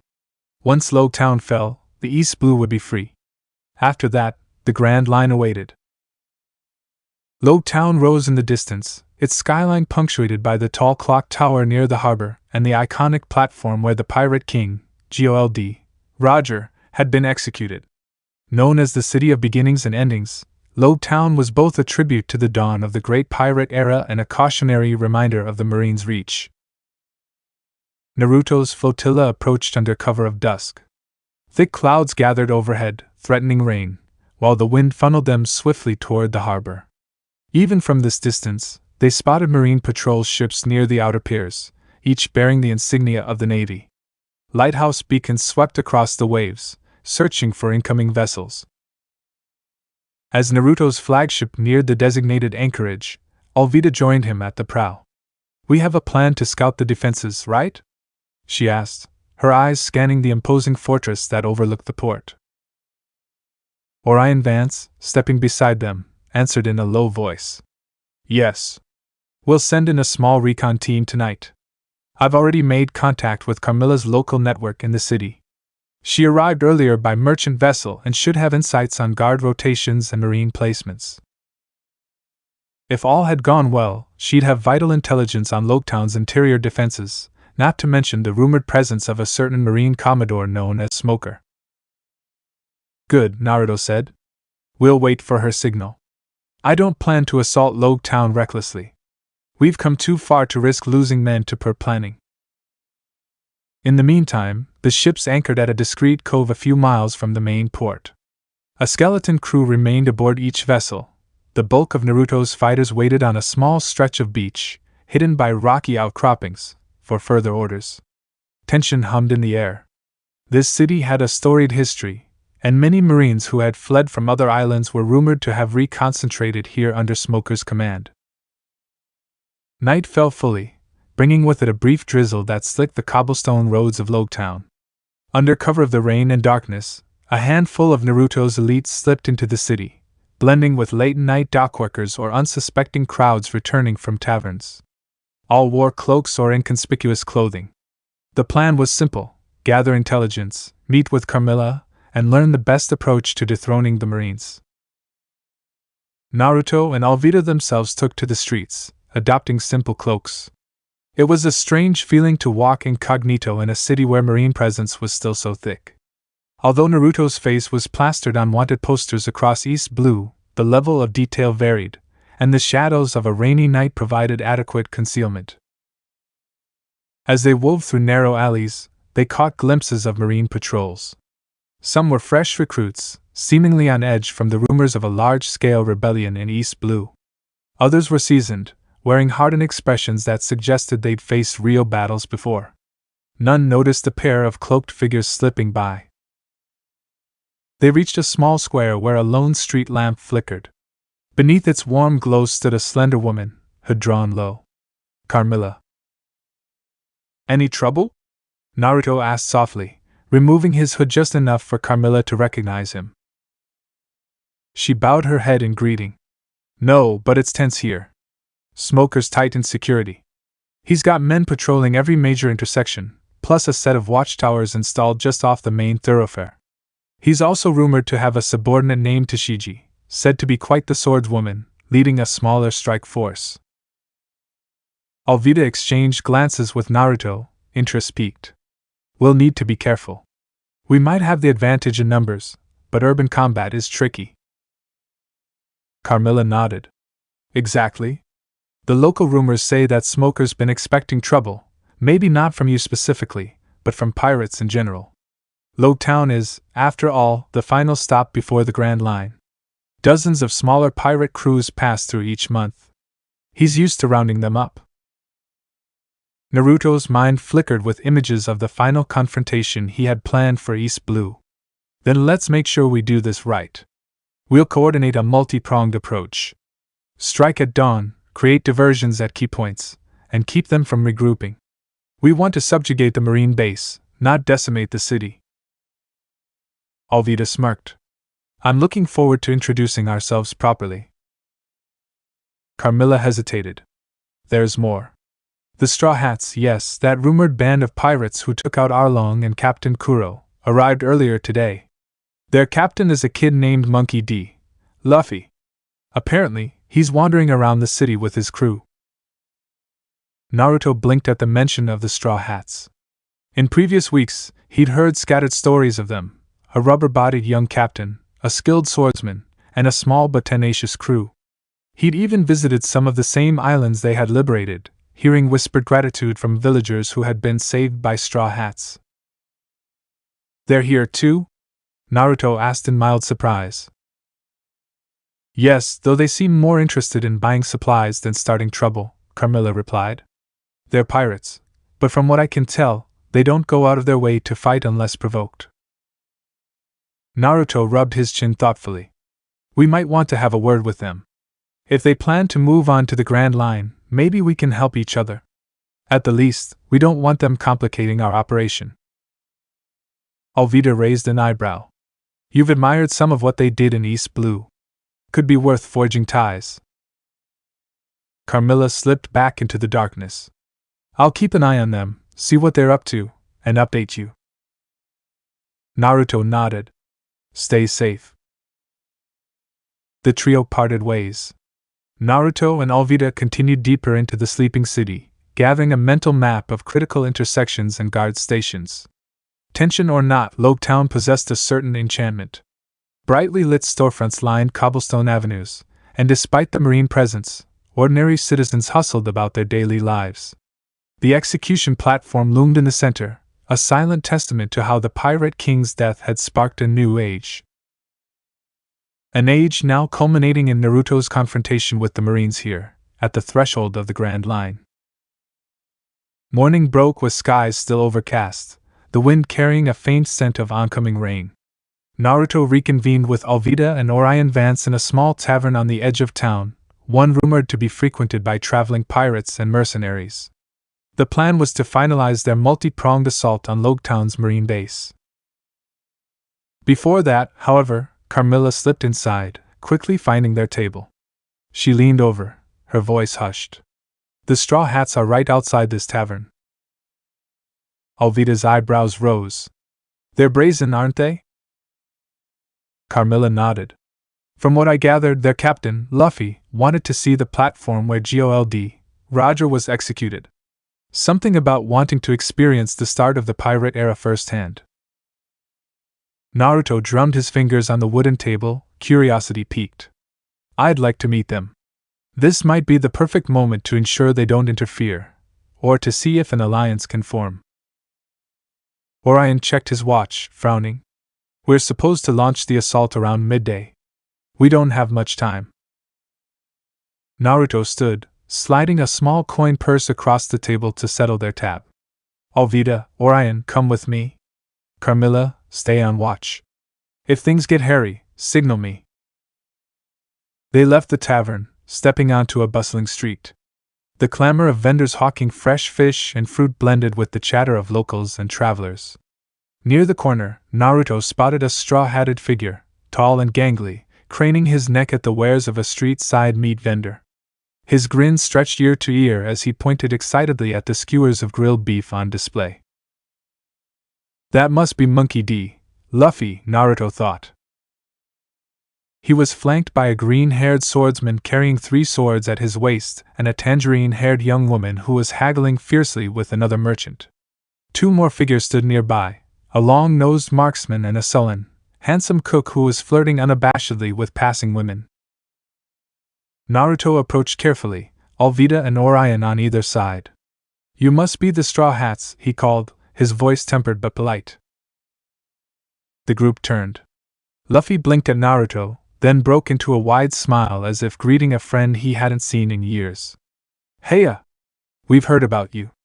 Naruto, right? The guy who's been kicking Marine butt all over East Blue." Naruto paused in mild surprise at Luffy's unabashed warmth. "Yes, that's me. You're Monkey D, Luffy?" Luffy's grin grew wider. "Sure am. Future Pirate King." He thrust a thumb at his chest. "Well, soon anyway." Behind Luffy, the green-haired swordsman, Roronoa Zoro, eyed Naruto carefully. "So, what business do you have with us?" Naruto exchanged a quick glance with Alvida. "I've heard rumors about your crew, how you've helped free villages from tyrants like Arlong or saved places like Syrup Village from Captain Kuro. We've liberated East Blue from marine control, and soon we'll do the same in Lobe Town. I wanted to see if our interests align." Nami, the tangerine-haired woman, folded her arms and shot Naruto a shrewd look. "You want us to help you fight the Marines here?" "That's not exactly it," Naruto replied. "I don't want you forced into anything. But your presence in the city might inadvertently cause more marine chaos during our operation. I'd prefer we coordinate instead of get in each other's way." At that, Sanji, the blonde cook, took a drag on a cigarette and exhaled slowly. "Coordinate? Luffy doesn't do anything on a schedule, pal." Alvida let out a mild chuckle. "We've gathered. But the Marines in Lobe Town are more prepared than you might think. Their commander, Smoker, wields a Logia-type devil fruit. If you try to waltz in and out, you might find yourself cornered." Usopp, the long-nosed sharpshooter, paled slightly at the mention of a Logia user. "Smoker. That means he can turn his body into smoke, right? Doesn't that make him invulnerable to normal attacks?" Naruto nodded grimly. "Precisely why we're planning a large-scale strategy. We have the numbers and tactics to handle him if needed, but surprise will be key." Luffy beeped his head, gazing at Naruto with open curiosity. "Why do you want to fight these Marines so bad? I mean, not all Marines are evil, right?" "True," Naruto conceded. "But these ones have subjugated East Blue for too long. We want them out so the people can live freely. Once we're done, we'll head to the Grand Line, same as you, but on our own mission, to unify the world in a better way." Luffy scratched his chin. "Sounds complicated." Naruto couldn't help but smile. There was a sincerity in Luffy's confusion that reminded him of his own younger self. "It is. But it starts by driving out the corruption here." Zoro shrugged. "We just want to get supplies and head to the Grand Line. If you're staging a revolution in Lobe Town, try not to blow up the grocery stores." Nami shook her head at Zoro's nonchalance, but then she addressed Naruto. "If your fight spills everywhere, we could get caught in the crossfire. Maybe there's a safer way?" Naruto grimaced. "We'll do our best to keep civilian areas secure, but Smoker's men might strike unpredictably. If you need to get supplies, do it quickly, and maybe keep your eyes open in case we could use a hand. After all, we're not your enemy. The Marines are." Luffy turned to the rest of his crew. "Let's help them, guys. We hate the Marines anyway, and if they cause trouble, we can stomp them and keep on going." Alvida suppressed a grin at the straightforwardness. That's one way to look at it. The conversation concluded with a loose understanding. The Straw Hats wouldn't actively attack the Marines for Naruto's sake, but they wouldn't stand aside if trouble sought them out. And Naruto agreed not to rope them into a complicated strategic plan. The two captains shared a handshake, Naruto's firm, Luffy's grin wide. It was a meeting of two forces that had shaken East Blue at its core, each championing freedom in their own distinct way. By midday, thick clouds had rolled in, turning the sky over Town a dark slate gray. The wind picked up, and the tall clock tower rang ominously through the city streets. Naruto's infiltration teams and small detachments of fighters had spread throughout Town, waiting for the signal to begin the coordinated push against marine strongholds. From a vantage point atop a partially constructed building, Naruto surveyed the city below. Rain drizzled around him, making the wooden scaffolding slick. Alvida stood at his side, scanning the horizon with a spyglass. Marine patrols near the main square, she noted, passing the glass to him. There must be at least 3 squads, plus heavier presence near the base. That lines up with Carmilla's intel. Naruto focused the spyglass on the marine base, a fortress-like structure situated near the waterfront. The gates were heavily guarded, and glimpses of white uniforms milling about inside suggested reinforcements. "Smokers in there somewhere," he said quietly. Just then, Orion Vance's voice crackled over a small den mushy. "All positions are in place, Captain. We can begin on your command." Naruto felt the tightening of adrenaline in his chest. He flicked his gaze to Alvida, who nodded gravely. This was it. The final conquest in East Blue. "Commence Operation Stormfall," Naruto ordered into the den mushy. A half-dozen hidden teams sprang into motion around the city. Some ignited small, controlled explosions near lesser-guarded outposts, drawing marine attention away from the fortress. Others moved to secure key intersections, ensuring civilians had safe routes to flee or shelter. A third wave pressed toward the main square, where the symbolic execution platform stood. Naruto and Alvida descended the scaffolding at breakneck speed, dropping onto a narrow alley. Rain pelted them as they sprinted toward the marine fortress, where squads of armed marines were already scrambling to respond to the unfolding attacks. The city erupted in chaos. Cannon fire thundered from the fortress, shells whistling through the air before smashing into buildings near the outskirts. Windows shattered, and shouts rang out from every direction. Despite the bedlam, Naruto's strategy shone through. Each alliance unit had a clear objective, and they operated in synchronized fashion. Marines attempting to regroup found themselves flanked or cut off at intersections. Meanwhile, any attempt to retake crucial vantage points was thwarted by well-placed alliance sharpshooters perched on rooftops. Naruto led a squad of his most skilled fighters directly toward the fortress gate. They dashed across an open courtyard under a hail of gunfire. A bullet ricocheted off Alvida's flail, while Naruto's reflexes let him dodge another that whizzed past his ear. One of Naruto's men took a grazing shot to the arm but kept moving, fueled by the momentum of the operation. At the tall, reinforced gates, a group of Marines formed a defensive line. Their sergeant barked orders, rifles braced. Naruto signaled to Alvida, who hurled her flail forward with explosive force. The gate's wooden beams groaned under the impact, splintering. Marines scattered in shock. Taking advantage of the opening, Naruto and his squad surged through, subduing the gate defenders before they could regroup. Within the fortress courtyard, Marine officers rushed to position. Smoke billowed from several corners where small sabotage teams had set charges on stored munitions. Alvida twirled her flail with lethal grace, incapacitating multiple Marines at once, while Naruto used his shadow clones to overwhelm pockets of resistance. Each clash reverberated across the stone walls. The swirling rain, thick with the tang of gunpowder, gave the whole scene a nightmarish cast, yet Naruto pressed on, driven by the dream of a free East Blue.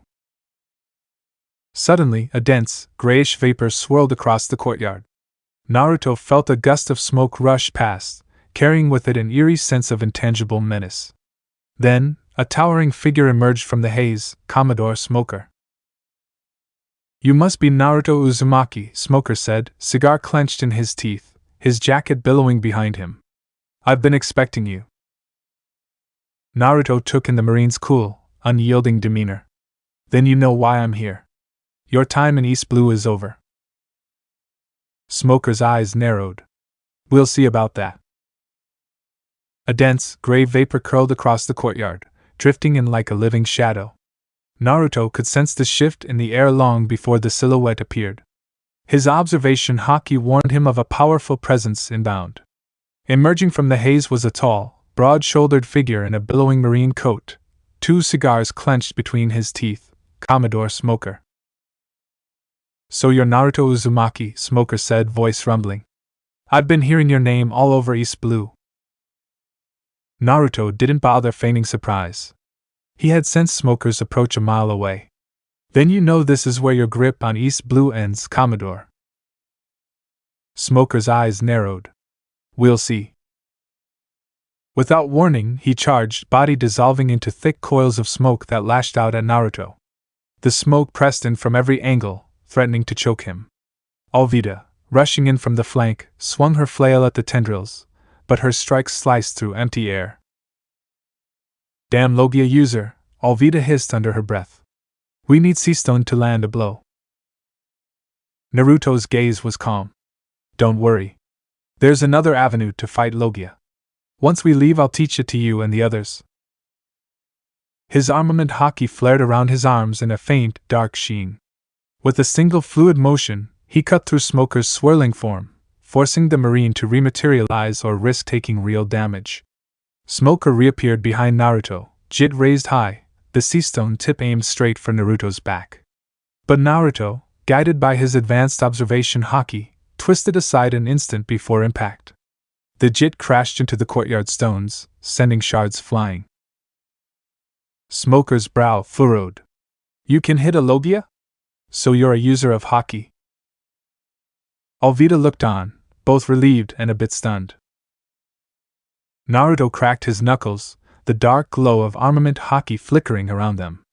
"I told you. I'm ending the Marines' reign in East Blue." All around them, the courtyard roared with chaos. Marine squads locked blades with Alliance fighters, the clang of steel on steel ringing out. Smoke and gunpowder merged with the relentless downpour, creating a war-torn veil. Suddenly, at the fortress's outer gates, 2 more figures arrived. Luffy and Zoro burst through, drawn by the commotion. Luffy took in the scene with a boyish grin. "Whoa, that's a lot of Marines. Hey Zoro, this place looks fun." Zoro sighed, already drawing his swords. "Sounds like our kind of trouble." From across the courtyard, Naruto spotted them. "Straw hats. Perfect timing. We're driving the Marines out, once and for all." Luffy gave an enthusiastic thumbs up, then catapulted himself into the fray, arms stretching impossibly far to knock Marines aside. Zoro headed straight for Tashigi, a Marine swordswoman, their blades colliding in a dizzying flurry of sparks. Smoker's gaze flickered at the new arrivals. More pirates. TCH. Naruto pounced on the distraction, weaving hand signs. In an instant, 3 shadow clones formed, each brimming with armament haki, poised to strike. They encircled Smoker, launching simultaneous attacks. Forced to block on multiple fronts, Smoker morphed into smoke, but each time he tried to slip away, Naruto's haki-infused fists threatened to tag his tangible form. Even so, Smoker was no slouch. He reappeared in a swirl of gray, swinging his seastone-tipped jit in broad arcs. 1 shadow clone vanished with a puff, but the real Naruto ducked under the jit's next sweep, then retaliated with a palm strike that glowed with armament haki. Smoker flinched under the impact, a sure sign it hurt. Alvida moved in from behind. "He's open!" Smoker whipped around, dissipating the upper half of his body into vapor to evade her flail.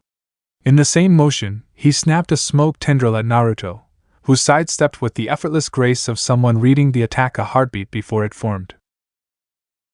"Your smoke is strong," Naruto acknowledged, "but it can't mask your intent. I see right through you." Smoker let out a low growl. "Don't get BP, kid." Across the courtyard, Luffy slammed a trio of Marines with a gum-gum pistol, sending them flying into the moat. His laugh echoed through the drumming rain. Meanwhile, Zoro dueled Tashigi, eventually disarming her with a deft flick of his wrist. She fell back, soaked by rain and glaring defiantly, but the fight was clearly not in her favor. Inside the fortress, Carmilla and her infiltration team secured the armory, halting any chance of Marine reinforcements. Victory loomed closer with each second, but Smoker's relentless presence held the battlefield in a tense stalemate. Then Naruto surged forward again, fists alive with armament haki. He feinted high, drawing Smoker's guard, before pivoting low to sweep the Marine's feet. Smoker vanished into smoke just in time to avoid a direct blow, retreating to a safe distance. Rain-soaked and breathing hard, he locked eyes with Naruto. "You've cornered my men, but that doesn't mean you've beaten the Marines," Smoker snarled, cigar smoke curling from his lips. "Justice doesn't fall that easily." Naruto steadied himself, the quiet crackle of Conqueror's haki dancing like electricity in the air, though he held it back, mindful of the allied fighters around him. "I admire your conviction, but I won't let you oppress these seas." Again, Smoker lunged at Naruto, jits slashing in a blur. Naruto met it head-on, and this time, his armament haki flared brighter. Metal clashed with metal in an ear-splitting ring. Sea stones scraped against Naruto's kunai, yet another unfortunate victim to the belief he was a devil fruit user with some strange fruit with varied abilities. With a fierce battle cry, Naruto forced Smoker back. Just then, a powerful gust rattled the fortress walls. Clouds darkened, thunder cracking overhead. Everyone, marine and pirate alike, felt the atmosphere shift to something almost supernatural. A hooded figure materialized on a high parapet, cape snapping in the wind. He leaped effortlessly into the courtyard, landing with quiet grace. Naruto, senses sharpened by observation haki, felt the man's presence before he saw him. "Who is this?" Luffy blinked. "No idea." Smoker froze, recognition flooding his eyes. "Dragon?" The hood fell back, revealing stern features and a faint tattoo on one cheek. This was Monkey D. Dragon, the Revolutionary Army's elusive leader and the world government's most dangerous enemy. His gaze flicked briefly to Luffy, then lingered on Naruto with open curiosity. "You've come far," Dragon said, voice carrying even through the roar of the rain. "Bringing down an entire marine outpost with your allies. Not many can accomplish that." Naruto stood straighter, Conqueror's haki still crackling faintly in the air. Despite his own formidable power, he felt a subtle awe in Dragon's presence, like standing before a man whose cause eclipsed even the mightiest armies. Smoker shook off his astonishment, launching himself forward with a wordless shout, jit aimed squarely at Dragon's chest. But Dragon's very aura seemed to command the storm. Wind spiraled around him in an emerald rush, flinging Smoker back and forcing him to retake his form behind a collapsed column. Lightning split the sky. Dragon gave a final glance at Luffy, who stood there scratching his head in puzzlement, then to Naruto, as if silently acknowledging his haki mastery. In the next breath, the wind roared, and Dragon vanished into the tempest. A stunned hush swept the courtyard. Even the Marines, battered and exhausted, realized their strongest had been outmaneuvered. Smoker's face twisted in frustration. His real prize had escaped yet again. Naruto caught Luffy's eye. The straw-hatted pirate shrugged with a lopsided grin. "Weird guy." In that moment, it became clear the Marines had lost. Surrounded, outnumbered, and with their commanding officer badly pressed by Naruto's unyielding haki, any hope of Marine victory evaporated. One by one, Smoker's men dropped their weapons in surrender. Smoker himself glowered, jit shaking in his fist. "This isn't over," he promised, though the defeat in his voice was unmistakable. But as his men laid down their arms, the meaning was clear. Lobe Town had fallen. Thunder rumbled in the distance, and the rain began to lighten to a drizzle. Naruto stood in the fortress courtyard, adrenaline slowly ebbing, taking in the magnitude of what had just occurred. The Marines were systematically laying down arms. Many had retreated to the far side of the compound to lick their wounds. Others surrendered outright. Smoker remained upright, eyes blazing with a sense of wounded pride, but even he saw that the day's outcome was decided. Alvida approached Naruto, flail resting on her shoulder. She wore a half-smile, though it was tempered by the oddity of Dragon's appearance. We did it, she said, letting the words hang in the air. Lobetown is ours. Naruto gave a faint nod, scanning the soggy courtyard. His alliance fighters were tending to the injured, while a few began the process of securing the marine base's stockpiles. Yeah, we did. But that man dragon, what was he doing here? And how did he vanish so quickly? Orion Vance, arriving with a group of alliance reinforcements, overheard the question. There are rumors Dragon can manipulate the weather or that he commands forces well beyond anything the Marines can muster. Hard to know how much is real and how much is myth. Naruto shook his head in disbelief. Well, he certainly made an impression. At that moment, Luffy bounded over, the remains of the battle leaving him as spirited as ever. That was awesome! He exclaimed. First we fought the Marines, then that dragon guy blew Smoker away, and now he looked around, wide-eyed. Wow, you really took Lobetown. Zoro and the rest of the Straw Hats followed, albeit more cautiously. The fortress was still an active battlefield in the process of being pacified, and Marines glowered at them from various corners. Naruto turned to Luffy, an appreciative grin forming. Thanks for jumping in back there. Your timing was perfect. Luffy scratched under his straw hat. He was messing up your plans, right? I figured we'd help. Nami rolled her eyes but offered a small smile. I see it all turned out in your favor. Are you going to claim this base now? Yes, Naruto replied. We'll subjugate the Marines here, force them to leave East Blue or remain under terms that keep them from oppressing locals.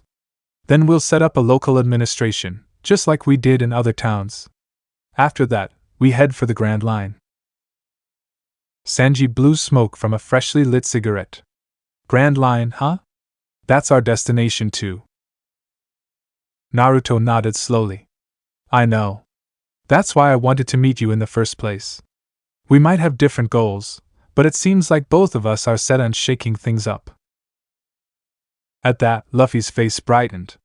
We're going to find the One Piece. And I'm gonna be king of the pirates. That statement, so direct and childlike in its simplicity, resonated with Naruto. For a moment, he saw in Luffy's grin the same brand of unyielding optimism he'd once had when he declared he would become Hokage in another life. He felt an unexpected warmth toward the straw-hatted boy. How serious are you? Naruto asked gently. Dead serious, Luffy answered without hesitation. Naruto glanced at Alvida, who read the unspoken question in his eyes. She nodded, understanding what Naruto wanted. He turned back to Luffy. Then maybe we can help each other in the long run. I've been thinking about the best path to world peace. The world is too big, too complicated for any individual to look over alone. We need multiple leaders working in harmony. Someone who can stand as pirate king, truly recognized. And perhaps a new, uncorrupted form of global government that arises from the people, not from a corrupt institution. Luffy scrunched his brow. Huh! That sounds like a lot of trouble. But if you think it'll help me reach my dream, sure, why not? Zoro closed his eyes with a faint smirk. You don't even understand half of what he said, do you? Not really, Luffy admitted, but if Naruto's alliance is cool, and they're not stopping me from being Pirate King, then it's fine with me. In that moment, Naruto felt both amused and impressed. Luffy's unfiltered sincerity was disarming. So many complicated ideals, so many carefully laid plans, yet Luffy needed only the promise that no one would block his freedom. In return, he was willing to forge a bond. Nami, more pragmatic-eyed Naruto. If you're building a new government, how do you plan on dealing with the real-world government? The Marines are just one arm of it. Naruto's expression became serious. One step at a time. East Blue is free now, so I can set up a stable network here. Then, as we move through the Grand Line, we'll look for allies, maybe even the Revolutionary Army, given that Dragon's a major player. But I'm starting to see that we need someone recognized by the entire pirate world. A rightful pirate king that other pirates will respect. That could unify them in a new age. Sanji exhaled smoke thoughtfully. You're talking about rearranging the entire political structure of the world. Exactly, Naruto said. And it might take years, if not decades. But the first step is done. East Blue is under protection. Now we look outward. Luffy took it all in. Then count me in, well, as an ally or something. I just want to keep sailing. But if we bump into each other, I won't mind teaming up again. Naruto extended a hand. Luffy shook it with his characteristic grin. A silent understanding passed between them. Luffy would chase the Pirate King's throne, and Naruto would build a new order. Should their paths intertwine, they'd help each other. Behind them, the rest of the Straw Hats watched. For once, Zoro didn't protest. Nami shrugged. She was used to Luffy making alliances at the drop of a hat, but this one seemed bigger than usual. Usopp, for his part, looked relieved that Naruto's men weren't turning on them. Sanji said nothing, though an air of acceptance lingered in his gaze. Thus, an unlikely accord was formed, with little ceremony and great potential. Lobetown's fortress stood in the aftermath of the battle, its walls scarred by cannon fire, courtyards strewn with debris. The Allied fighters worked systematically to secure each corridor, disarm hidden marine traps, and round up any holdouts who refused to lay down arms. Flagpoles now bore the orange banner symbolizing Naruto's East Blue Alliance instead of the marine seagull. Smoker had begrudgingly evacuated the premises with many of his men. True to Naruto's initial approach, the Marines were not slaughtered.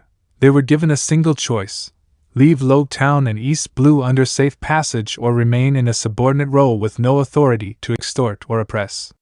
Some took the offer to stay, believing in Naruto's Kinder Order, while many left with Smoker, vowing to report this unprecedented takeover to Marine headquarters. In the battered Central Hall, Naruto, Alvida, and Orion Vance reviewed the day's events. A large, hastily gathered map of Lobetown was spread across a wooden table. "We've seized the armory and the communications tower," Orion said, pointing at sections on the map. "Carmilla's people have replaced the marine guards at the main docks. The city's merchant guilds are cooperating, voluntarily for the most part." Naruto blew out a slow breath. "Good. We'll set up a transitional council to handle daily governance, like we did elsewhere. The difference is that Lobetown is bigger, more trade, more population. We need to ensure the city remains stable once we leave for the Grand Line." Alvida nodded in agreement. "We'll have to leave behind enough resources. A skeleton crew of our best and brightest to coordinate defense. They can unify with local volunteers and a militia. The rest of us move on." Orion tapped the map. "We also have to consider how to deal with possible marine reprisals. Smoker knows we're behind all the East Blue uprisings now. Headquarters might dispatch a larger fleet eventually." Naruto's face hardened. "Let them come. We've built a network that can respond quickly. Each island has a militia, and they communicate via messenger birds or specialized snail lines. If the Marines try a large-scale invasion, they'll face united resistance." Alvida turned to Naruto, a reflective note in her voice. "So that's it. We basically completed your East Blue dream. Now the Grand Line awaits." A ripple of emotion passed across Naruto's features. He recalled the initial steps of this journey, arriving in East Blue, forming alliances with outcast pirates like Alvida, forging new friendships, dethroning corrupt marine captains. Now they stood on the threshold of the next chapter. He reached out, placing a hand over Alvida's. "We did this together. All of us. It's time for the next step." 2 days later, Lobetown was settling into a new normal under Naruto's alliance control. Merchants reopened their shops, heartened by the promise of stable trade free from marine extortion. Local fisher families returned to the docks, no longer dreading forced inspections. The new transitional council included a few influential townsfolk, some of Naruto's officers, and volunteers from allied islands who came to support the administrative framework. Meanwhile, the Straw Hats had nearly finished provisioning their ship, the Going Merry, for the journey ahead. Luffy and his crew loitered near the famed execution platform one last time, fulfilling Luffy's odd fascination with standing at the same spot where Gold, Roger had once faced his death with a smile. Naruto stepped onto that same platform, Alvida at his side, as if drawn by the weight of history. So much began right here, he mused, looking down at the worn boards. Luffy turned, giving him a wave. You gonna stand up there too? He asked, half joking, half curious. Naruto looked at the tall scaffolding. I'm not a big fan of being executed, he quipped. But it's a powerful symbol. The Pirate King's final words changed the world. Zoro leaned against a post, arms crossed. And you're trying to change it again, in a different way. Exactly, Naruto replied. He took a breath, letting the moment settle. It's been good meeting you. I hope we cross paths again. Yeah, me too, Luffy said. We're off to the Grand Line to chase after One Piece. As if on cue, Nami's voice rang from below the platform. Luffy! Storm's picking up, and we need to get going soon if we want to avoid it on the open sea. Luffy nodded. Got it. He turned back to Naruto. Thanks for not letting the Marines ruin our shopping trip. Naruto grinned. Likewise, thanks for the help in the fight. Good luck. The two captains shared a final handshake, an unspoken acknowledgement of an alliance that might shape the world in time. Moments later, the Straw Hats departed in high spirits, navigating the busy wharf. One by one, they boarded the Going Merry and slipped out of the harbor, heading for Reverse Mountain. The arcs of their journeys intertwined briefly here but would diverge again in the vast tapestry of the seas. For a time, Naruto simply watched the Merry sail away, small waves lapping at its stern. Luffy's straw hat bobbed in the distance until the ship was just a speck on the horizon. Alvida joined him in quiet contemplation. You see something of yourself in him, don't you? She asked softly.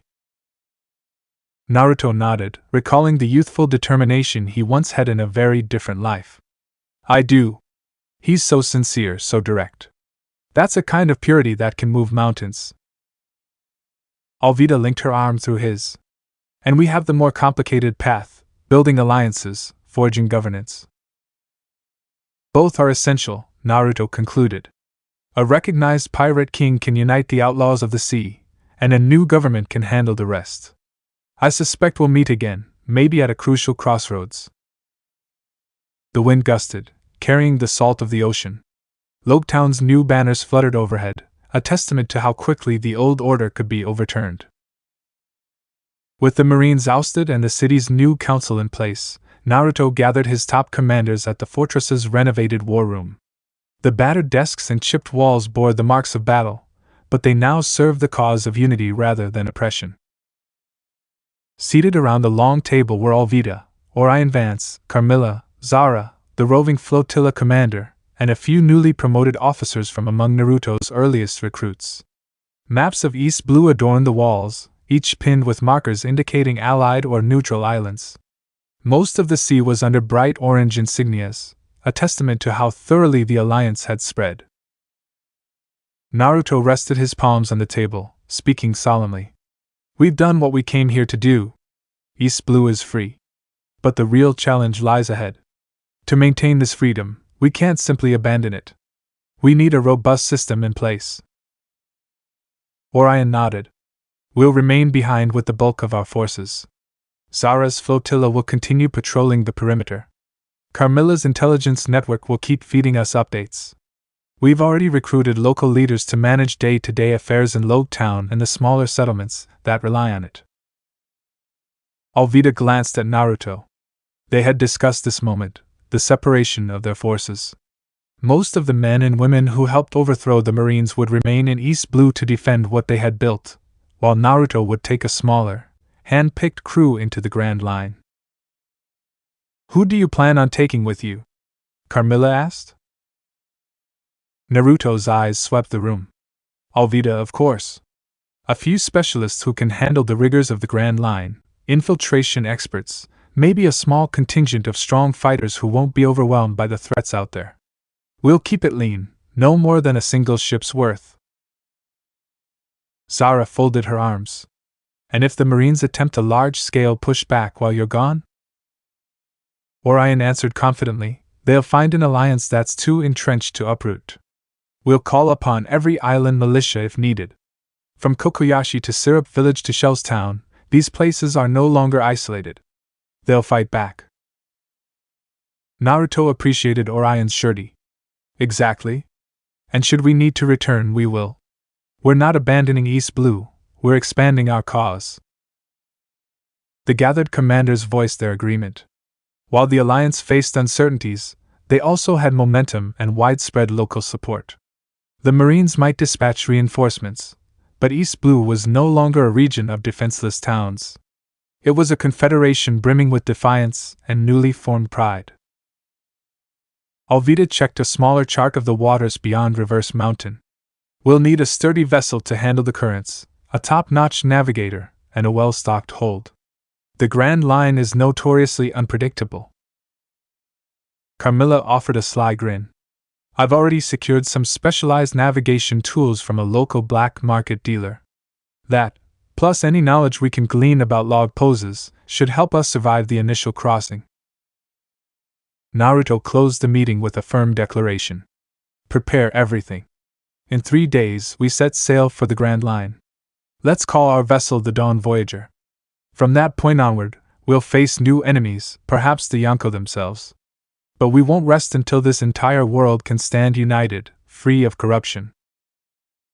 The day of departure arrived under a brilliant sun, a stunning contrast to the stormy battles that had raged only days before. At the main wharf in Logue Town, the Dawn Voyager was moored, its hull reinforced to handle tumultuous waters. It wasn't as large as Naruto's original flagship, but it was swift and designed for survival in the Grand Line's extremes. A crowd gathered, local citizens, alliance fighters, and numerous well-wishers from across East Blue who had come to witness this symbolic moment. The harbor bustled with the presence of Orion Vance, Carmilla, Zara, and other leaders who would remain behind. Each wore expressions that mingled pride and reluctance at seeing their captain embark on another great journey. Naruto stood on the dock, scanning the faces of old friends and new allies. Take care of everything here, he told Orion. If there's any sign of trouble, send word. I'll find a way back.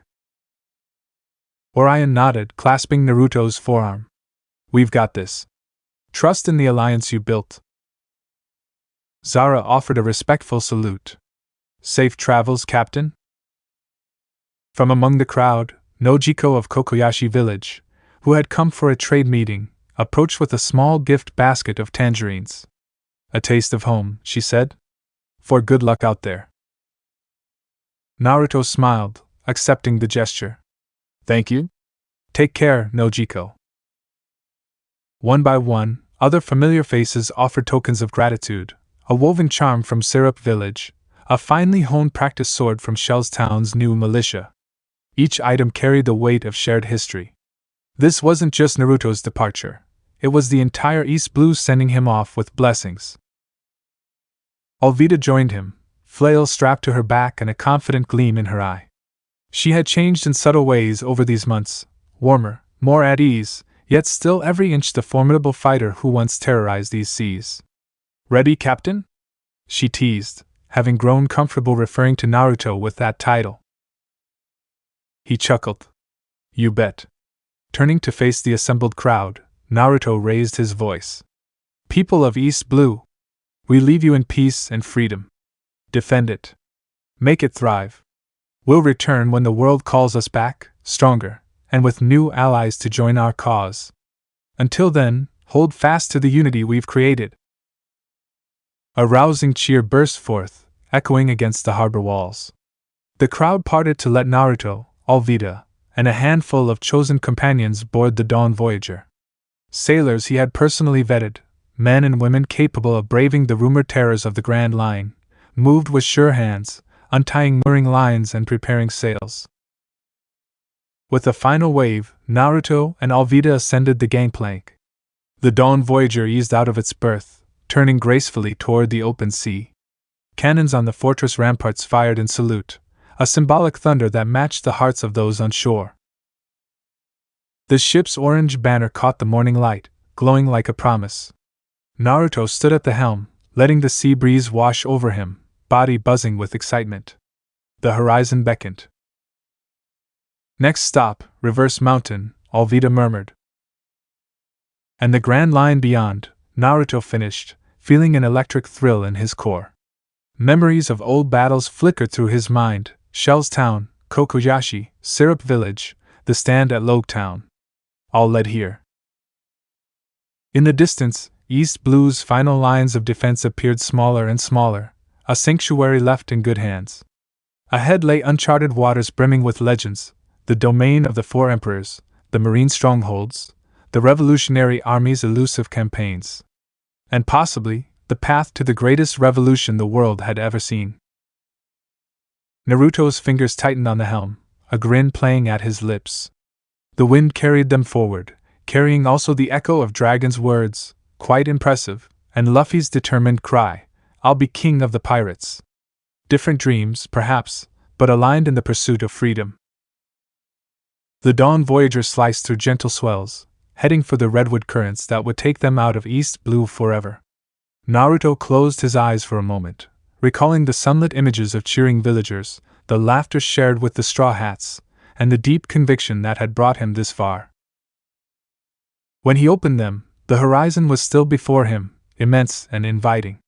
Together with Alvida and his select crew, Naruto sailed onward, leaving behind an East Blue forever changed and setting out toward a destiny that would shake the world. So this part ends here. Alright, that's it for today's video, guys. Let me know in the comment section how was the story, and also don't forget to like, share and subscribe. I will meet you in another video. Bye bye.